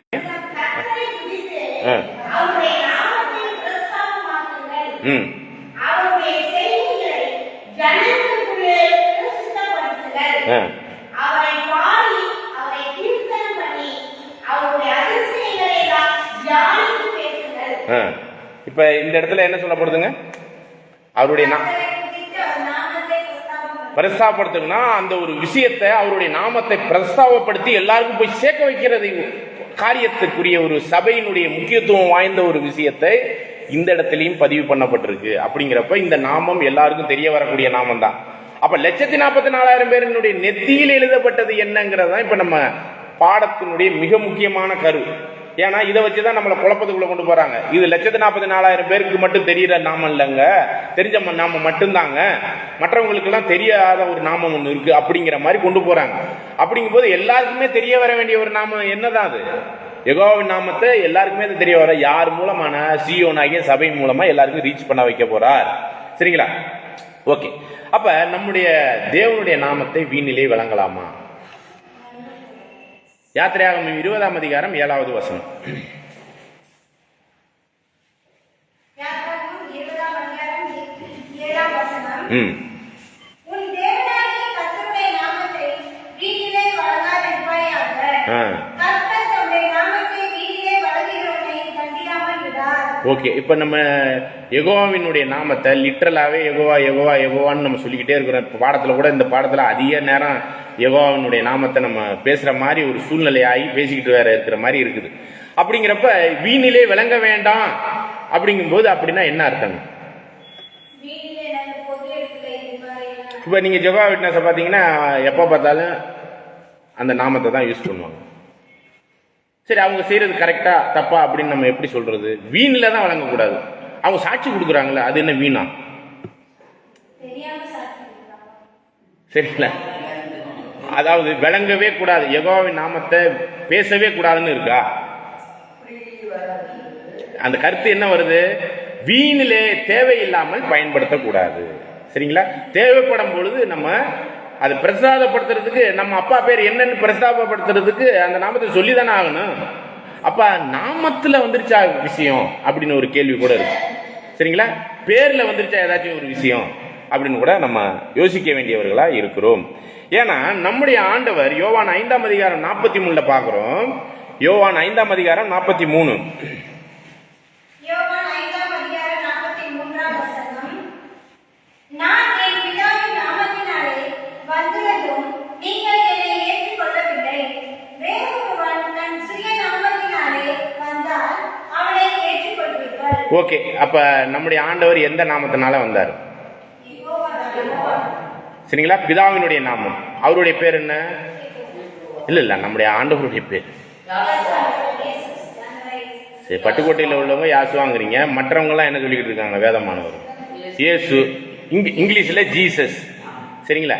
ஜீசஸ்னா யாருன்னு தெரியுமா? ஜீசஸ் என்பது யாருன்னு தெரியுமா? இயேசு மலையாளத்துல ஈசு அப்படிப்பாங்க, ஹிந்தில ஈசா அப்படிம்பாங்க. இது மாதிரி ஒவ்வொரு ஊர்ல ஒவ்வொரு வகையா நம்முடைய ஆண்டவர் பேரை என்ன பண்ணிட்டு இருக்கிறாங்க? ஈசா. இப்படி எல்லாம் ஒவ்வொரு இடத்துல ஒவ்வொரு விதமா அவருடைய பேரை என்ன பண்ணிட்டு இருக்கிறாங்க? சொல்லிக்கிட்டு இருக்காங்க. ஒரிஜினல் என்ன அப்படிங்கிறத நம்ம கருத்தியல் ரீதியா சத்தியத்தின் அடிப்படையில் நம்ம புரிந்திருக்கிறோம். அது என்ன பேருங்க? யாசுவா. சரிங்களா? அதுல நம்மளுக்கு எந்த சந்தேகமும் இல்லை. சரிங்களா? யா சுவஹா, சுவானா அந்த யெகோவா அப்படிங்கிற ஒரு பேரும், யா சுவா அப்படிங்கிறதுல யெகோவா என் ரட்சிப்பு அப்படிங்கிற நாமத்தினாலதான் அவர் பேர் வழங்கப்பட்டது. அந்த பேருனாலதான் என்ன பண்ணப்பட்டாருங்க? அவர் அழைக்கப்பட்டார். அப்படிங்கும்போது பிதாவினுடைய நாமம் அவருடைய பேர்ல இருந்துச்சு, வைத்த பேர்லயே இருந்துச்சு, யாசுவாங்கிற பேர்லயே இருந்துச்சு. அவருடைய நாமத்தினாலதான் வந்தார். அப்படிங்கும்போது நீங்க நல்லா கவனிங்க, இந்த பேரை வைக்கிறதுனால ஏதாச்சும் விஷயம் இருந்துருச்சா? அவருடைய நாமம் அப்படிங்கிற பேரை வச்சு தான் இதான்னு பாத்தீங்கன்னா, இப்ப நம்முடைய ஆண்டவரை யோசிச்சு பார்ப்போம். ஆதியிலே வார்த்தை இருந்தது, அந்த வார்த்தை தேவனோடு இருந்தது, அந்த வார்த்தை தேவ தன்மையாய் இருந்தது, தேவனை போலவே இருந்தது. அப்படின்னா இந்த ஆதியில அவருடைய பேர்லாம் எப்படி இருந்துச்சுன்னா, ஆண்டவருடைய பேர் வார்த்தை, லோகாஸ் அப்படின்னு கிரேக்க பதத்துல சொல்றாங்க. அந்த வார்த்தை அப்படிங்கிற ஒரு விஷயத்துல உள்ள அந்த தன்மையில தான் பிதாவாகிய தேவன் எல்லாவற்றையும், அந்த தேவத்தன்மை உள்ள அந்த வார்த்தையை வச்சுதான் நம்முடைய ஆண்டவர் ஆதியில இருந்து அந்த தேவத்தன்மை உள்ள அந்த வார்த்தையை வச்சுதான் எல்லாவற்றையும் உருவாக்கினார். அப்படின்னா இதுல என்ன புரியுது? அந்த வார்த்தைங்கிற பேரா அந்த தன்மையா? தன்மை. இதுதான் நீங்க பாயிண்ட் புரிஞ்சு கொள்ள வேண்டியது. சரிங்களா? அந்த தன்மை, அந்த இயல்பு, அந்த கேரக்டர், அந்த செயல்பாடு, அதுதான் மெயின் ஒழிஞ்சு பேர் மேட்டர் இல்லை. இப்ப இன்னைக்கு பேர் வச்சிருக்கிறாங்க ஒரு சில பேர், ஆரோக்கியசாமின்னு பேர் வைப்பாங்க. இருக்கிற நோயெல்லாம் அவருக்கு தான் இருக்கும். சிலுவமுத்து, என்னென்னமோ பேரெல்லாம் வைப்பாங்க. அந்த பேருக்கு அவருக்கு சம்பந்தம் இருக்குமா? இப்ப பேர் மேட்டர் இல்லை. இப்போ உதாரணமா ஒரு நல்ல பேரை சொல்லுங்களேன், தமிழ்ல சொல்லுங்க. தமிழ்ல சந்தோஷம் பாங்க அவங்க வாழ்க்கையில. அப்ப என்ன விஷயம்னா, உண்மையிலே சந்தோஷமா இருக்கிறவங்க பேர் வேற மாதிரி கூட இருக்கலாம். சரிங்களா? அப்ப அந்த இயல்பு தான் மேற்ற ஒழிஞ்சு பேர் இல்லை. இப்ப இன்னைக்கு இருக்கிற பேர் கிறிஸ்தவ மார்க்கம்லாம் யெகோவா என்னும் நாமம் பேர் தெரியும், ஆனா உண்மை தன்மையான இருக்கிறவராகவே இருக்கிற அந்த தன்மையை குறித்த அறிவு ஞானம் தெரியுமா? யெகோவா விட்னஸுக்கே தெரியாது. சரி, திரள் கூட்டத்துக்கு தெரியுமா? திரள் கூட்டமும் கொஞ்சம் எண்ணெயை வச்சுட்டு கொஞ்சமா தெரிஞ்சுக்கிட்டவங்க தான். தெளிவா தெரிந்து கொள்கிற தன்மை உடையவர்கள் முத்திரிக்கப்பட்ட 1,44,000 பேர் தான். நல்லா கவனிங்க. இந்த 1,44,000 பேருக்கு தான் இப்ப இந்த ஒரு கருத்தியல் பூர்வமா இவ்வளவு டிஸ்கஸ் பண்றோம்ல, இதை புரிந்து கொள்ளுகிற தன்மைக்குரியவர்கள் யாருன்னு பாத்தீங்கன்னா, இதுல திரள் கூட்டமா இருக்கிறவங்களுக்கு இது ஒரு அப்படியே போயிடுவாங்க. இது ஒரு விஷயம் இல்லை. அப்ப இதுதான் என்னன்னா, நெத்தியில் அப்படிங்கும்போது அந்த ஒரு காரியத்துல வெளிப்படுத்தல் 14ஆம் அதிகாரம் 1வது வசனம் படிச்சோம் இல்லையா? படிங்க. வெளிப்படுத்தல் 14ஆம் அதிகாரம் 1ஆம் வசனம். பின் நான் பார்த்தபோது இதோ சீயோன் மலையின் மேல் ஆட்டுக்குட்டியானவரையும் அவரோடு கூட அவருடைய பிதாவின் நாமம் தங்கள் நெற்றிகளில் எழுதப்பட்டிருந்த 1,44,000 பேரையும் எழுத கண்டேன்.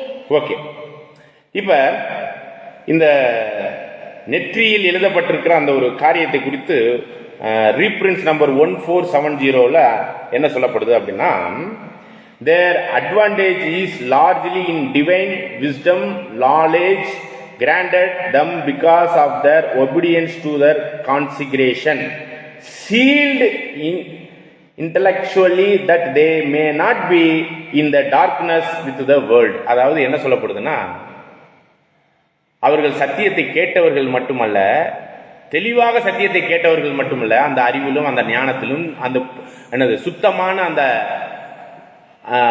பரத்திலிருந்து வரும் ஞானத்துல தெளிவா கேட்டவர்கள் மட்டுமல்ல, அதற்கு அப்படியே கீழ்ப்படிந்தவர்கள். யாரு? திரள் கூட்டமா? திரள் கூட்டமா? 1,44,000. அவங்களுக்கு தான் இன்னும் தெளிவாக நம்முடைய பிதாவை குறித்து குமாரனை குறித்து அறிகிற அறிவுல தெளிவு இன்னும் இருக்கு. ஏன்னா யோவான் 17ஆம் அதிகாரம் 3வது வசனம், ஒன்றான மெய்தேவனாகிய பிதாவாகிய தேவனையும் அவர் அனுப்பினவராகிய கிறிஸ்துவையும் அறிகிற அறிவு தான் நித்திய ஜீவன் சொல்லப்படுது. இதை நீங்க கொஞ்சம் யோசிச்சு பாருங்க.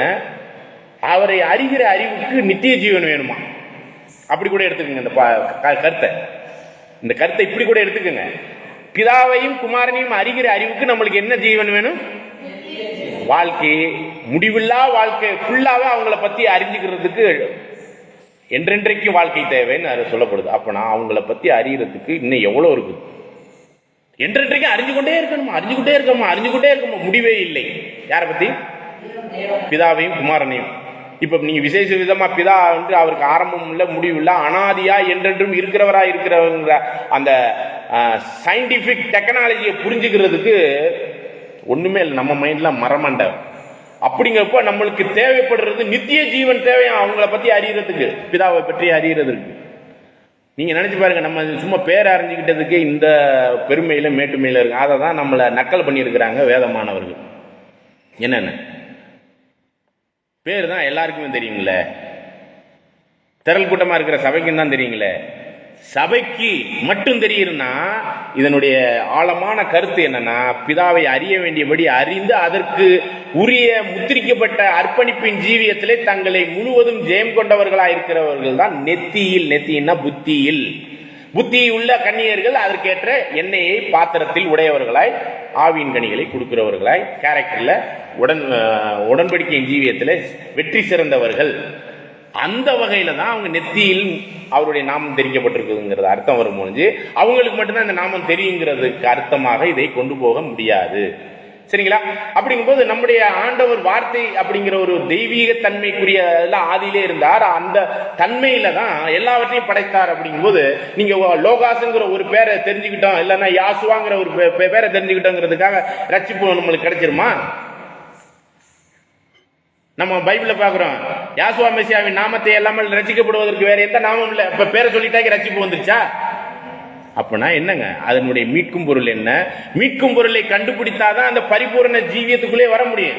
அப்ப இந்த தெளிவான சத்தியத்துக்குள்ள வரதான் யாசுவா மெசியா என்ற ஒரு காரியத்துக்குரிய தெளிவான காரியங்கள் எல்லாம் திருத்துவத்தின் கொள்கையில உள்ள பொய்யான காரியங்கள் எல்லாம் புரிந்து கொள்ளும் பொழுதுதான் தெளிவான ஜீவனுக்குள்ளாக வரக்கூடிய ஒரு விஷயம் எல்லாமே கருத்தியல் பூர்வமாக அறிய வேண்டிய அறிவு, ஞானம்.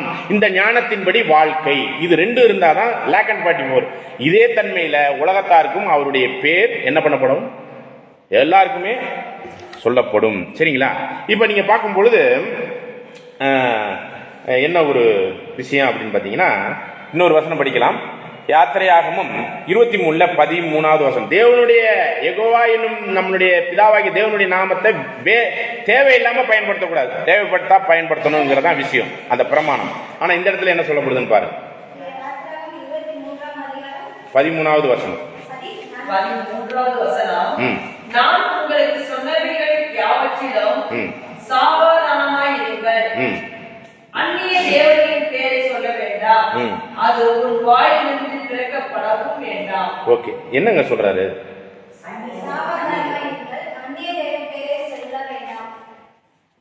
சொல்லவே வேணாங்கிறாரு. என்னது அது? ஓகே, இன்னொரு வசனம் படிங்க. 1 ராஜாக்கள் 18:24, 25, 26.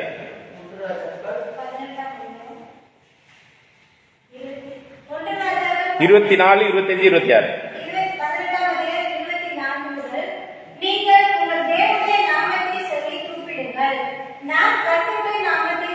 அப்ப சொல்ல வேண்டிய இடத்துல சொல்லணும், சொல்ல வேண்டாத இடத்துல சொல்லக்கூடாது, வீண்ல வழங்கக்கூடாது. படிங்க.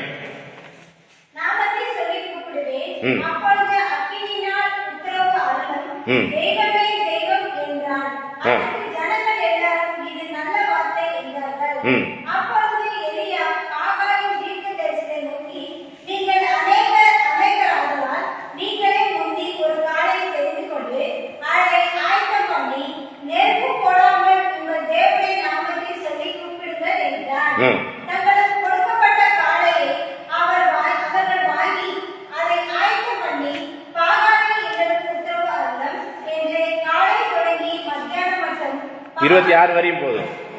அதாவது 1 ராஜாக்கள் 18, 24, 25, 26 வரையும். ஓகே, பாத்தீங்களா? அது செயல்படவும் முடியாது. ஆனா அந்த நாமத்தை என்ன பண்ணிட்டாங்க அவங்கெல்லாம் சொல்லி இருக்கிறாங்க.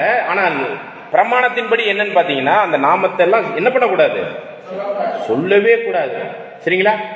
இப்ப ஜீசஸ் அப்படிங்கிறது கிரேக்க கடவுளுடைய பேர். என்ன கடவுளுடைய பேர் சொல்லலாமா? ZEUS அப்படிங்கிற அந்த ஒரு பதம் வந்து எப்படி நம்ம ப்ரொனவுன்ஸ் பண்ணலாம்? ஜீசஸ். அந்த பேரை தான் நம்மள ஆங்கிலத்துல என்னன்னு சொல்லிக்கிட்டு இருக்கிறாங்க? ஜீசஸ்ன்னு சொல்றாங்க. அப்ப நீங்க அந்நிய கடவுளுடைய பேரை இன்னைக்கு கிறிஸ்தவத்தில் உள்ள எல்லாமே அதிகம் பேசுறவங்க எந்த மொழி தான்? ஆங்கில மொழி. அப்ப ஜீசஸ் ஜீசஸ் சொல்றாங்களே, யாருடைய பேரை சொல்லிக்கிட்டு இருக்கிறாங்க? சொல்லலாமா? ஒரிஜினலுக்குள்ள வரணுங்க நம்ம. அதனாலதான் நம்ம இவ்வளவு வலியுறுத்துறோம். இயேசுன்னு கூட சொல்லக்கூடாது. யாசுவா அப்படின்னா அதுல யெகோவாவினுடைய நாமம் தரிக்கப்பட்ட அந்த உண்மைத்தன்மையை புரிந்து நம்ம சொல்வது எப்படி இருக்கு? சும்மா வந்தானுக்கு வந்தான் போனானுக்கு போனான்னு சொல்றது அது எப்படி இருக்கு? ஒரு சில பேர்லாம் பேரு நிர்மலா சிஸ்டர்னு வச்சுங்க, நிம்மி அப்படின்னு ஷார்ட்டா கூப்பிடுவாங்க. அப்படித்தானே? இது உங்களுக்கு வேணா வச்சுக்கோங்க, யாருக்கும் வைக்க கூடாது. சரிங்களா? அப்ப இதுதான் நம்ம விஷயம் என்னன்னு புரிஞ்சுக்கலாம். நம்ம இது வந்து நம்ம இஷ்டத்துக்கு பேர் வச்சுக்கிறது இல்லைங்க. அவருடைய நாமத்தினால எவ்வளவு விஷயங்கள் பிரஸ்தாபப்படுத்தப்பட்டு எவ்வளவு காரியங்கள் நடந்து கொண்டிருக்கு, அதனுடைய தன்மைக்குரிய ஒரு விஷயம் என்ன அப்படிங்கிறதா இதுல பார்க்கணும். யாத்திரையாகமம் 13ஆம் அதிகாரம் 17வது வசனம் மற்றும் 19வது வசனம். 17 மற்றும் 19. பார்வோன் ஜனங்களை போக விட்ட பின் ஜனங்கள் யுத்தத்தை கண்டால் மனமடிந்து எகிப்துக்கு திரும்புவார்கள் என்று சொல்லி பெலிஸ்தரின் தேச வழியாய் போவது சமீபமானாலும் தேவன் அவர்களை அந்த வழியாய் நடத்தாமல் சிவந்த சமுத்திரத்தின் வனாந்திர வழியாய் இஸ்ரவேல் புத்திரர் எகிப்து தேசத்திலிருந்து அணியணியாய் புறப்பட்டு போனார்கள். மோசே தன்னோடு கூட யோசேப்பின் எலும்புகளை எடுத்துக்கொண்டு போனார். தேவன் நிச்சயமாய் உங்களை சந்திப்பார். அப்பொழுது உங்களோட கூட என் எலும்புகளை இவ்விடத்திலிருந்து கொண்டு போங்கள் என்று யோசேப்பு சொல்லி இஸ்ரவேல் புத்திரரை உறுதியாய் ஆணையிடும்படி செய்திருந்தார். அதாவது யாத்திரையாகவும் 13:17 என்ன வசனம்? 33:17, 19 யாத்ரா 33. அதான் படிச்சீங்களா? இல்ல, இப்ப 13 யாத்ரா 33ஆம் அதிகாரம் 17ஆம் வசனம். Okay okay. அப்பொழுது கர்த்தர் மோசேயை நோக்கி நீ சொன்ன இந்த வார்த்தையின்படியே செய்வேன். உன் கண்களில் உனக்கு கிருபை கிடைத்தது. படிங்க. யாத்ரா 33ஆம் அதிகாரம் 17ஆம் வசனம். அப்பொழுது கர்த்தர் மோசேயை நோக்கி நீ சொன்ன இந்த வார்த்தையின்படியே செய்வேன். என் கண்களில் உனக்கு கிருபை கிடைத்தது. உன்னை தேசத்தில் அழைத்து அறிந்திருக்கிறேன் என்றார். அப்பொழுது அவர் உம்முடைய மகிமையை எனக்கு காண்பித்தருளும் என்றார். அதற்கு அவர் என்னுடைய தயவை எல்லாம் நான் உனக்கு முன்பாக கடந்து போக பண்ணி கர்த்தருடைய நாமத்தை உனக்கு முன்பாக கூறுவேன். பாருங்க, விஷயங்கள் எல்லாம் வெளிப்படுத்தி கர்த்தருடைய நாமத்தை உனக்கு முன்பாக கூறுவேன். என்னமோ மோசைக்கு அதுக்கு பேர் தெரியாத மாதிரி. அப்படின்னா என்னங்க? அதாவது அவருடைய காரியங்கள் எல்லாம் அறிவுபூர்வமா புரிந்து கொள்வதுதான் அந்த நாமத்தினுடைய தன்மையை நாம் சொல்வதற்கான ஒரு விஷயம் இருக்கு. சரிங்களா? அப்படிதான் இந்த இடத்துல சொல்லப்படுது. 19 வரையும் முடிஞ்சிருச்சிங்களா? அப்படி அப்பொழுது அவர் உம்முடைய மகிமையை எனக்கு காண்பித்தருளும் என்றார். அதற்கு அவர் என்னுடைய தயவை எல்லாம் நான் உனக்கு முன்பாக கடந்து போக பண்ணி கர்த்தருடைய நாமத்தை உனக்கு முன்பாக கூறுவேன். எவன் மேல் கிருபையாய் இருக்க சித்தமாய் இருப்பானோ அவன் மேல் கிருபையாய் இருப்பேன். எவன் மேல் இரக்கமாய் இருக்க சித்தமாய் இருப்பானோ அவன் மேல் இரக்கமாய் இருப்பேன் என்று சொல்லி. ஓகே. அதாவது 19 முடிஞ்சிருச்சு. சரிங்களா? அப்ப இந்த ஒரு விஷயம் என்னன்னா, அந்த நாமத்தை பற்றிய ஒரு விஷயத்துல அதற்குரிய விளக்கங்களை சொல்லிட்டு தான் நான் அந்த நாமத்தை உனக்கு வெளிப்படுத்துவேங்கிறத சொல்ல வர்றாரு. அப்பனா நாம மோசைக்கு ஆல்ரெடி தெரியும். அன்மா அப்பதான் இப்ப பேரை சொன்ன மாதிரி. ஏன்னா 6ஆம் அதிகாரத்துல 3ஆம் அதிகாரத்துல எல்லாம் யாவைங்கிற நாமத்தெல்லாம் மோசைக்கு தெரியும். ஆனா இந்த இடத்துல சொல்லப்படுற கூற்றின்படி அவரை குறித்து விவரமா புரிய வச்சு நாமத்தை வெளிப்படுத்துவேன்னா என்ன அர்த்தம்? திருத்துவ கொள்கையை உடைத்து உண்மையான தேவன் யார், குமாரன் யார், பரிசுத்தாவி யாருங்கிறத புரிந்து கொள்கிற அந்த தன்மையினுடைய தெளிவான சத்தியம்தான் நாமத்தை, அவருடைய தன்மையை, அவருடைய கேரக்டரை புரிந்து கொள்வதற்கான ஒரு காரியமாக சொல்லப்பட்டிருக்கு. யாத்திரையாகமம் 34:14 வசனம். யாத்ரா 34ஆம் அதிகாரம் 14ஆம் வசனம். கர்த்தருடைய நாமம் எரிச்சலுள்ளவர் என்பது அவர் எரிச்சலுள்ள தேவனே. ஆகையால் அந்நிய தேவனை நீ பணிந்து கொள்ள வேண்டாம். பாருங்க, இப்ப நீங்க எத்தனை நாம நம்முடைய தேவனுக்கு வைக்கிறது? ஒன்னே ஒன்று தானே அது? இங்க பாருங்க, என்ன பேரு? இப்ப இப்ப இப்ப நம்ம இந்த பேரெல்லாம் நம்ம சொல்லிக்கிட்டு இருக்கிறோம். இதுவும் அவர் பேரு தானே? எல்சடாயின்னு ஒரு பேர் இருக்கு, சர்வவல்லமையுள்ள பேர் இருக்கு, இல்லைங்களா? பல பேர்கள் இருக்குது.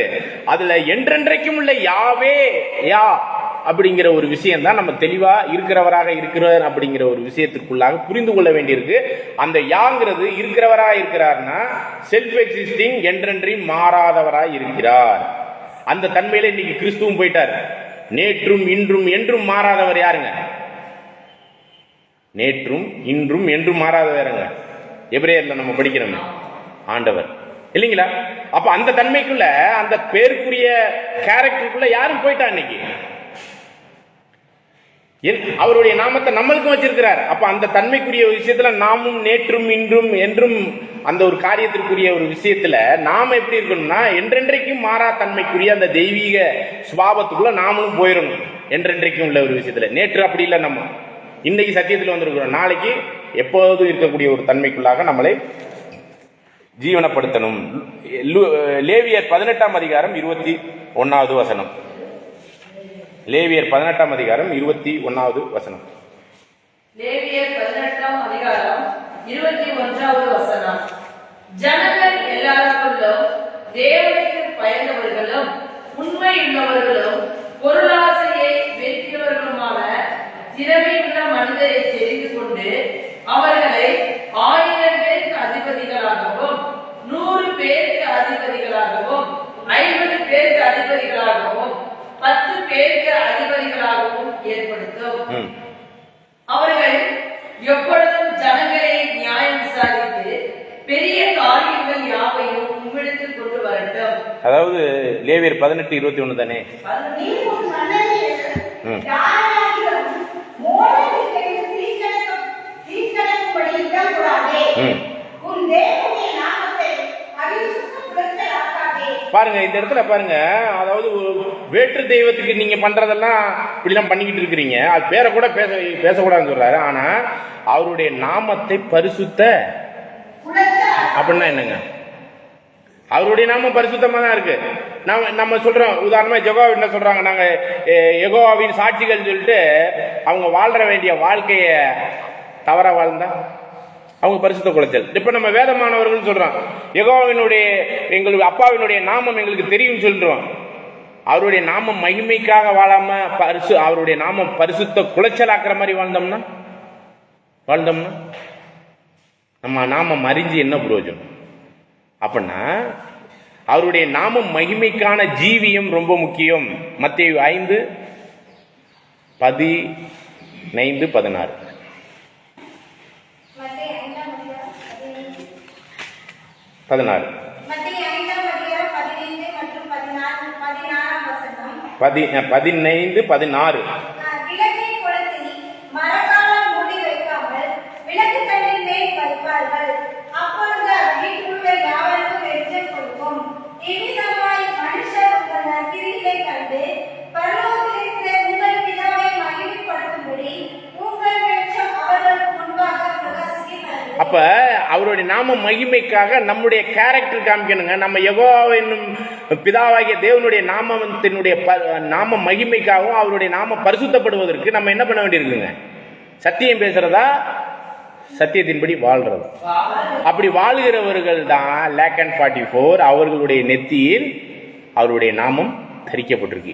அப்பாவுடைய நாமம் இங்க தரிக்கப்பட்டிருக்குன்னு நம்ம அப்படி அடையாளபூர்வமா நம்ம ஜனங்கள்லாம் நம்மளை பார்க்க போறாங்களே, அது எப்படி இருக்குன்னு நினைச்சு பாருங்க. நம்ம பேர்ல இல்ல, நம்ம அப்பா பேர்ல முத்திரிக்கப்பட்டிருக்கிறோம் அப்படிங்கிற ஒரு விஷயத்துல நம்ம அப்பா பேரை வச்சுதான் நம்மளை அடையாளம் கண்டுகொள்ள போறாங்க.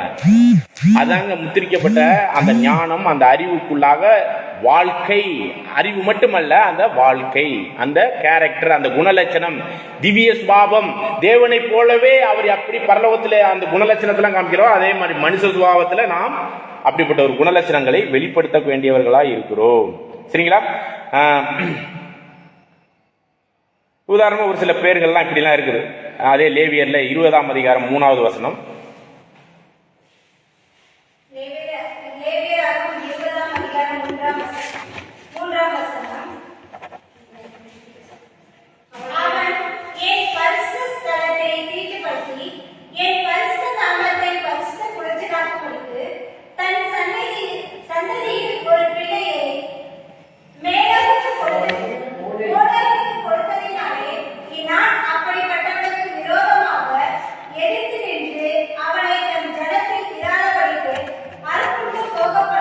அப்ப இதுல நம்மளுடைய பலி ஜீவியத்துல வேற ஏதோ உலக காரியத்துக்கு, உலக விஷயத்துக்கு நம்ம பலி செலுத்திக்கிட்டு இருக்கிறோம்ல, அது மாதிரிதான் நம்மளுடைய பிள்ளைகள்னா, நம்மளுடைய பிள்ளை அப்படிங்கிறதுனுடைய விஷயத்தை நம்ம ஏற்கனவே ஒரு பாடம் பார்த்துருக்கிறோம். என்னது? சங்கீதத்துல பார்த்தோமே, பிள்ளை பேரு கர்த்தரால் வரும் சுதந்திரம்னா நம்மளுக்குள்ளாக வந்திருக்கிற இந்த புது சிருஷ்டிய, அந்த பிள்ளைய நம்ம மூளைக்கு போன்ற தெய்வங்களுக்கு நம்ம இது பண்ணிக்கிட்டு இருக்கிறோமா, இல்ல நம்முடைய உண்மையான தெய்வத்துக்கு நம்ம இது பண்றோமா, செயல்படுத்துறோமா, பலியின் ஜீவியத்துக்குள்ள கொண்டு போறோமாங்கிற ஒரு விஷயத்தை தான் இந்த கேள்வியை கேட்கிறார். அப்படிங்கும் போது இந்த இடத்துல நம்ம அவருடைய நாமத்துக்கு குலைச்சல் ஏற்படும்படிக்கு இந்த புது சிருஷ்டியை நம்முடைய இருதயத்தில் தாங்கி இருக்கிற நம்முடைய பிதாவுடைய நாமத்தை என்ன பண்ணிக்கிட்டு இருக்கிறோங்க? தவறான பலிகளுக்குள்ளாக, உலக காரியத்தினுடைய விஷயத்துக்குள்ளாக நம்ம தப்பா செயல்படுத்துறோங்கிறத கூட பார்க்கிறோம். 19-12 கூட படிங்க. இல்ல 19-12 தானே படிச்சீங்க, இப்ப படிங்க. அது முடிஞ்சாச்சு. 19-12 படிங்க. அதுல லேவியர் 12ஆம் வசனம். பொய் ஆணையிடுகிறதினால் உங்கள் தேவனுடைய நாமத்தை பரிசுத்த குலைச்சல் ஆக்காமலும் இருப்பீர்களாக. நான் கர்த்தர். நான் யெகோவா. பொய்யானை.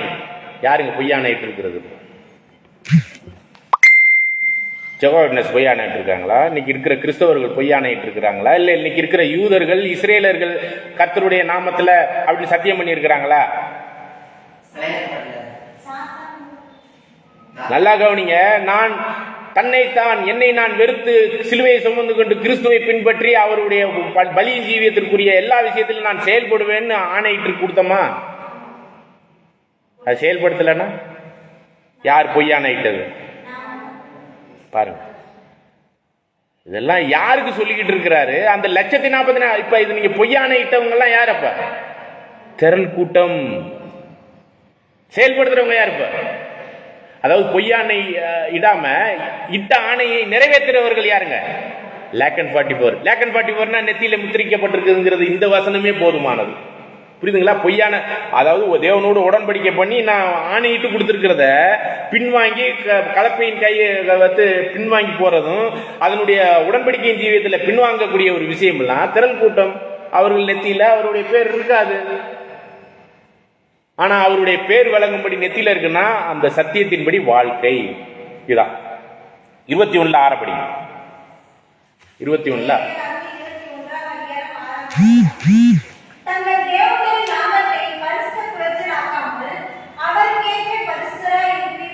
பாருங்க. பரிசுத்தம் உள்ளவன் இன்னும் பரிசுத்தமா இருக்கணும். அவர் பரிசுத்த நாமத்திற்கு பரிசுத்த குலைச்சலாக்காம நீங்க வாழ வேண்டியதை பரிசுத்தம் தான். ஆனா ரோமர் 12 பலியின் ஜீவியத்துல ஜீவ பலியும் தேவை, பரிசுத்தமான பலி தேவை.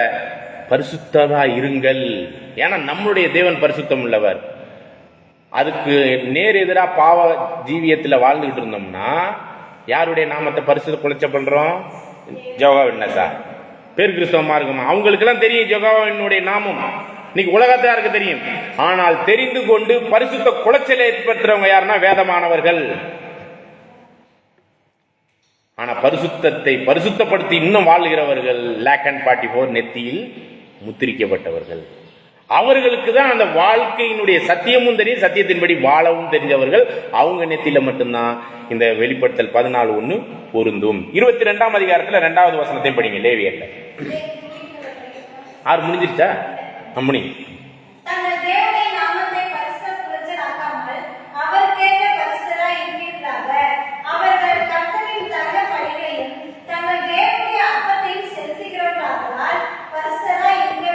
அப்ப இது யாருங்க இந்த குரூப்?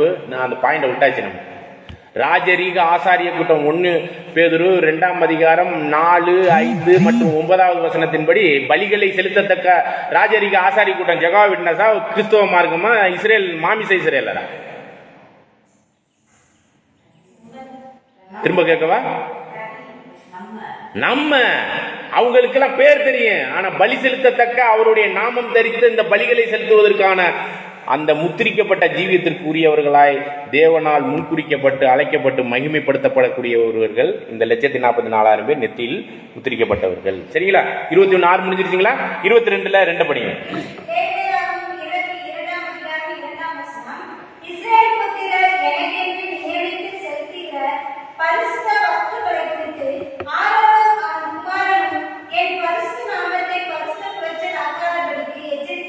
இதுவும் யார் பத்திங்க?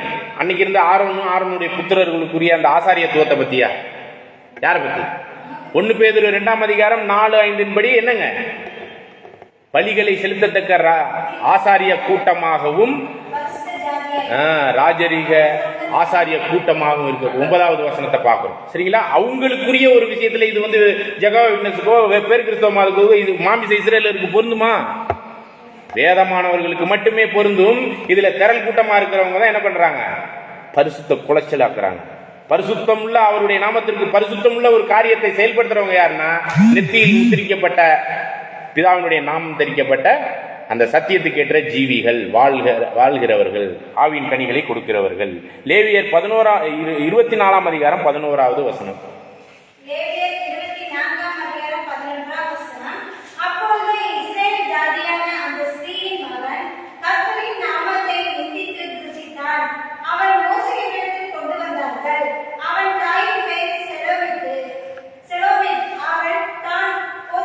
16வது வசனத்துக்கு வந்துருங்க.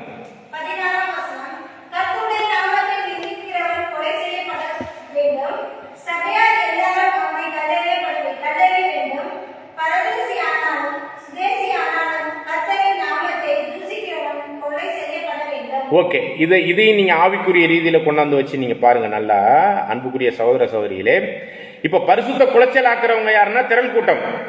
அவருடைய நாமத்தை பரிசுத்தப்படுத்துறவங்க யாருன்னா 144,000 பேர். ஆனா இந்த நபர் என்ன பண்ணியிருக்கிறாரு? நிந்திச்சிருக்கிறாப்ல. நிந்திக்கிறதுனா என்னங்க அர்த்தம்? இவர்களுக்கு என்ன ரிசல்ட்? இது எந்த கொலை தெரியுங்களா? 2ஆம் மரணத்துக்கு ஏதுவா எபிரேயர் 6ஆம் அதிகாரத்துல சொல்லப்பட்ட என்னங்க, இவர்களை புதுப்பிக்கிறது கூடாத காரியம், இவர்கள் 2ஆம் மரணத்துக்கே கூறியவர்கள் சொல்லிட்டு 10ஆம் அதிகாரம் எபிரேயர் 10:25 படிக்கிறோம். 6ஆம் அதிகாரத்துல 3, 4, 5, 6, 7 வசனத்திலையும் படிக்கிறோம். இவர்களை என்ன பண்ணப்படுவார்கள்? 2ஆம் மரணத்துக்குரிய சபை வாய்ப்புல வந்துட்டு 2ஆம் மரணத்துக்கு போகக்கூடிய ஒரு குரூப்பை பத்தி இந்த இடத்துல பாக்குறோம். சரிங்களா? இவர்கள் கொலை செய்யப்பட வேண்டியவர்கள். இது வந்து ஜெகோவா விட்னஸா இல்ல பேர் கிறிஸ்தவ மார்க்கமா? இன்னைக்கு இருக்கிற மாமிச இஸ்ரேலரா?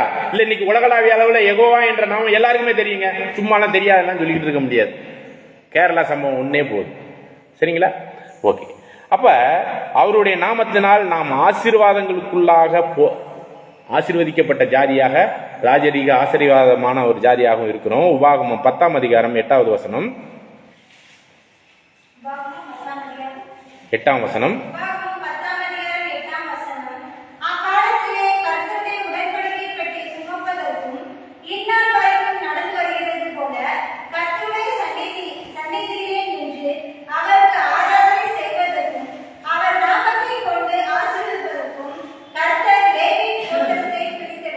பாருங்க, யாருடைய நாமத்தை கொண்டு ஆசீர்வதிக்கிறதுனா, இந்த ஆசீர்வாதங்கிறது பேர்ல மட்டும் இல்லைங்க, அவருடைய இருக்கிறவராகவே இருக்கிறேன் என்று சொல்லுகிற அந்த தன்மை, செல்ஃப் எக்ஸிஸ்டிங், அவர் என்றுமே மாறாதவராக இருக்கிற அந்த தன்மைக்குரிய ஆசீர்வாதங்களை பெற்றுக்கொள்கிற அந்த ஆசீர்வாதத்தை கொடுக்கக்கூடியவர்கள் யாருன்னா லேவியின் புத்திரர். அதுல விசேஷ விதமா ஆசாரியர்கள், பிரதான ஆசாரியர்கள். அப்ப அந்த ஒரு காரியத்துல தான் இன்னைக்கு வேதமானவர்களா இருக்கிறவங்க தான் நம்ம இன்னைக்கு சபையும் உலகத்தை ஆசீர்வதிக்க போது, திரள் கூட்டம் கூட ஒரு குறிப்பிட்ட விஷயத்துல அந்த ஆசீர்வாதத்துக்குள்ளாக வழி நடத்த போகுது. அதனாலதான் இது லேவி அப்படின்னு சொல்லி அவங்களுக்கு கூட அந்த ஒரு விஷயத்த இங்க சொல்லப்படுறத பாக்குறோம். 1 நாளாகமம் 16:2, 16:2.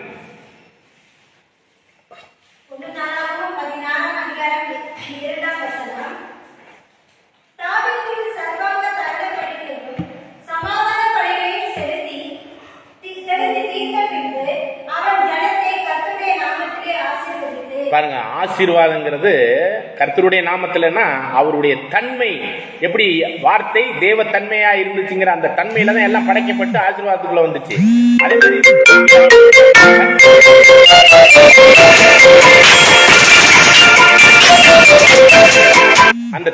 அந்த தன்மைக்குரிய ஒரு விஷயத்துல தான் உலகத்துக்கே ஆசீர்வாதம் யார் மூலமா போகுதுங்க? தாவீது. அப்படிங்கிறப்ப அவர் மாமிச இஸ்ரேலருக்கு ராஜாவாக இருந்தாலும் தாவீது யார் கிடையாது? கிறிஸ்துவின் மூலம் உலகத்துக்கு ஆசீர்வாதம் அப்படிங்கிறதையும் இந்த இடத்துல சொல்றாரு. சரிங்களா? அந்த தன்மைக்குரிய ஆசீர்வாதத்தை கொடுக்கறதுக்கு ஒரு இடத்த ரெடி பண்ண சொன்னார் தாவீது கிட்ட. இதை தான் நம்ம எங்க பாக்குறோம் அப்படின்னு பாத்தீங்கன்னா, தாவீதுக்கு முன்னாடியே உபாகமம் 14:23-24 வசனத்தை படிங்க. 14:23-24.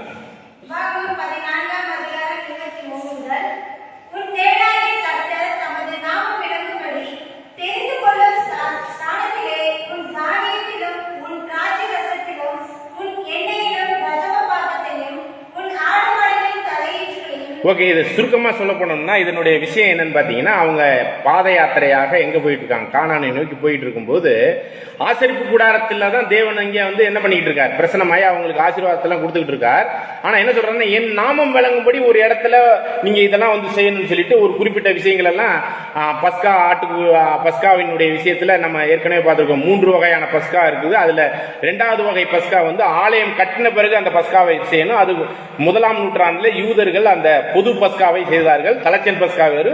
இது மாதிரிலாம் காரியங்களுடைய விஷயத்தில் அவருடைய நாமம் விளங்கும்படி அந்த ஆலயம் அப்படிங்கும்போது அந்த ஆலயம் இன்னைக்கு தரைப்பட்டமாக்கப்பட்டிருக்கு. ஆனா உண்மையான ஆலயம் யாருங்க?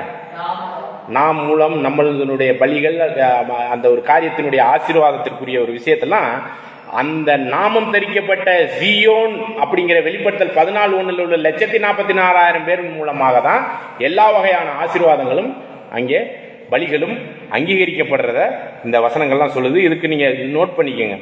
உபாகமம் 16:2, 16:2, 6, 11 இதெல்லாம் வந்து ரெண்டாவது வகையான பொது பஸ்காவை பத்தி எல்லா ஜனங்களும் சேர்ந்து பொதுவான இடத்துல பண்றக்கூடிய பஸ்காவை குறித்த ஒரு விஷயத்துல அந்த ஆலயம் கட்டின பிறகு பண்ணணும். சரிங்களா? தலைச்சன் பஸ்கா 14, பொது பஸ்கா 15. சரிங்களா? இதுதான் யூதர் பஸ்கான்னு கூட நம்ம பார்க்கிறோம். அதே மாதிரி அந்த ஆலயம் கட்டுவதற்கான ஒரு சூழ்நிலைகள்லாம் கட்டப்பட்டு அந்த ஒரு காரியம் பண்ணக்கூடிய ஒரு விஷயத்தெல்லாம் 2 ராஜாக்கள் 21 4, 7, 23 27, 2 நாளாகமத்தில் 6ஆம் 4 மற்றும் 7 அவருடைய நாமம் வழங்கும்படி ஒரு ஸ்நானம், ஒரு இடத்தை ரெடி பண்ணணும்னு சொல்லி சொன்னார்ல, ஆலயம் கட்டுவதற்கு அந்த ஒரு விஷயம். அதே மாதிரி 2 ராஜாக்கள் 23 27, 2 நாளாகமும் 6ஆம் அதிகாரத்தில் 5 மற்றும் 7 இதெல்லாம் வந்து ஆலயம் கட்டப்படுவதற்காக சாலமோன் கிட்ட செயல்படுத்துற அந்த இடத்துக்குரிய ஒரு விஷயத்தை பத்திலாம் சொல்லப்படுது. சரிங்களா? ஆகவே இந்த அதே மாதிரி இந்த ஊழியத்தின் காரியத்தில் யார் இந்த லேவியர்களுக்குரிய ஒரு விஷயத்தெல்லாம் சொல்லும் பொழுது உபாகமம் 18 5, 7, 19, 20 அந்த அதிகாரம் முழுவதுமே அவருடைய நாமம் விளங்கி அவருடைய நாமத்தை தரித்தவர்களாய் அந்த ஊழியத்தை, ஆசாரிப்பின் கூடாரத்தின் ஊழியத்தை அவங்க செய்யணும். அந்த என்னது ராஜரீக ஆசாரியர்கள் ஆவிக்குரிய ரீதியில யார் தான் நம்ம பார்க்கிறோம்? நாம தான் பார்க்கிறோம். சரிங்களா? அப்ப அதே மாதிரி 1 நாளாகமம் 23 24 அதை கூட படிச்சிருங்களேன். 24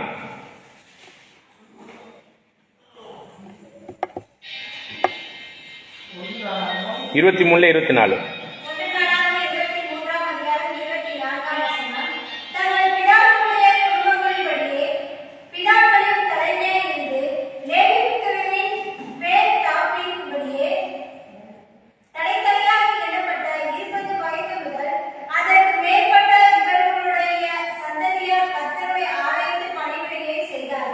ஓகே. இந்த இடத்துல அந்த ஆலயத்தின் பணிவிடைகளை செய்வதற்கு உரிய ஒரு விஷயத்துல உபாகமத்தில் அவருடைய நாமம் தரிக்கப்பட்டு தான் செய்யணும். அப்படிப்பட்ட ஒரு விஷயத்த இதெல்லாம் மற்ற காலங்கள்லையும் அதை செயல்படுத்தி இருக்கிறாங்க அப்படிங்கிறத நம்ம பார்க்கிறோம். சரிங்களா? உபாகமம் 28:58 பார்க்கும்போது அவருடைய மகிமை, பயப்படத்தக்க அவருடைய நாமம் அப்படின்னு சொல்லி நம்ம உபாகமம் படிங்க.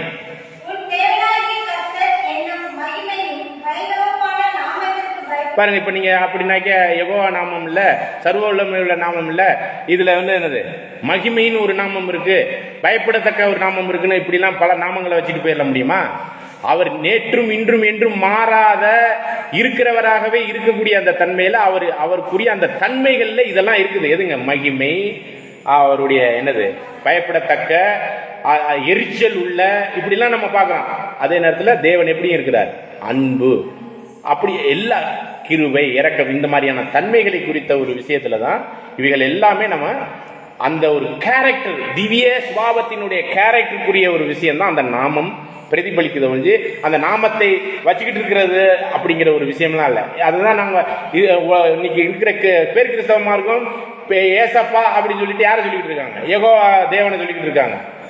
அந்த தன்மைக்குரிய ஒரு விஷயம் சாத்தானை குறிக்கக்கூடியது. புரியுதா இல்லைங்களா? பிதா குமார பரிசுத்தாவி 3 ஒண்ணுன்னு சொன்னாக்கி அதை யாரை குறிக்கக்கூடியது?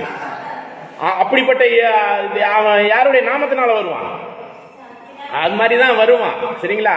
அப்ப இந்த நான் பொய்யனும் பொய்யுக்கு பிதா, அப்பனும் அவன் தான், மகனும் அவன் தான், அஸ்தாவியும் அவன் தான். அந்த கொள்கை 3 திருத்துவ கொள்கையை கொண்டாந்து எல்லாருக்கும் புரிய வச்சு எல்லா உலக கிறிஸ்தவர்களையும் அந்த திருத்துவ கொள்கையின்படி அவங்களுக்கு இருக்கிறவர்களாகவே இருக்கிற ஒரு தெய்வம் யாருன்னா அந்த கிறிஸ்தவ மார்க்கத்துக்கு யாரு?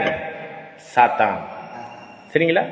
ஆக இப்படிதான் நம்ம இந்த ஒரு தன்மையில முத்திரிக்கப்பட்டவர்களுடைய ஜீவியத்துல நம்மளுடைய வாழ்க்கை இருக்கணுங்கிறத புரிந்து கொள்ளலாம். 1 ராஜாக்கள் 8ஆம் அதிகாரத்தில் 17 முதல் ஏறக்குறைய 48 வசனங்களை அப்படியே படிச்சுட்டு வந்தீங்கன்னா அவருடைய நாமம் விளங்கும்படி அந்த ஆலயத்திற்கு அவருடைய நாமம் விளங்கக்கூடிய அந்த பேரை வைக்கிறார். சரிங்களா? 1 ராஜாக்கள் 9ஆம் அதிகாரம் 3 மற்றும் 7லயும் அதே மாதிரியான விஷயங்கள். சரிங்களா? இன்னும் சொல்ல போனா அந்த பலிபீடத்துக்கு கூட பாத்தீங்கன்னா 1 ராஜாக்கள் 18ஆம் அதிகாரம் 32வது வசனத்தை படிங்க. 18:32.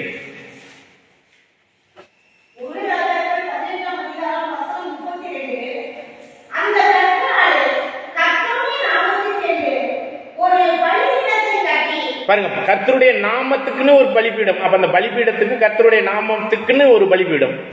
அப்ப நீங்க பாத்தீங்கன்னா அவருடைய நீதியை விளங்கக்கூடிய பலிபீடம், அந்த பலிபீடத்துக்கு கூட கர்த்தருடைய நாமத்தினால அங்கே செயல்படுது. ஆலயம் கர்த்தருடைய நாமத்தினால, பலிபீடம் நமக்கு ஒரு பலிபீடம் இருக்கு, பாடங்கள் நம்ம கேட்டிருக்கலாம் இல்லைங்களா?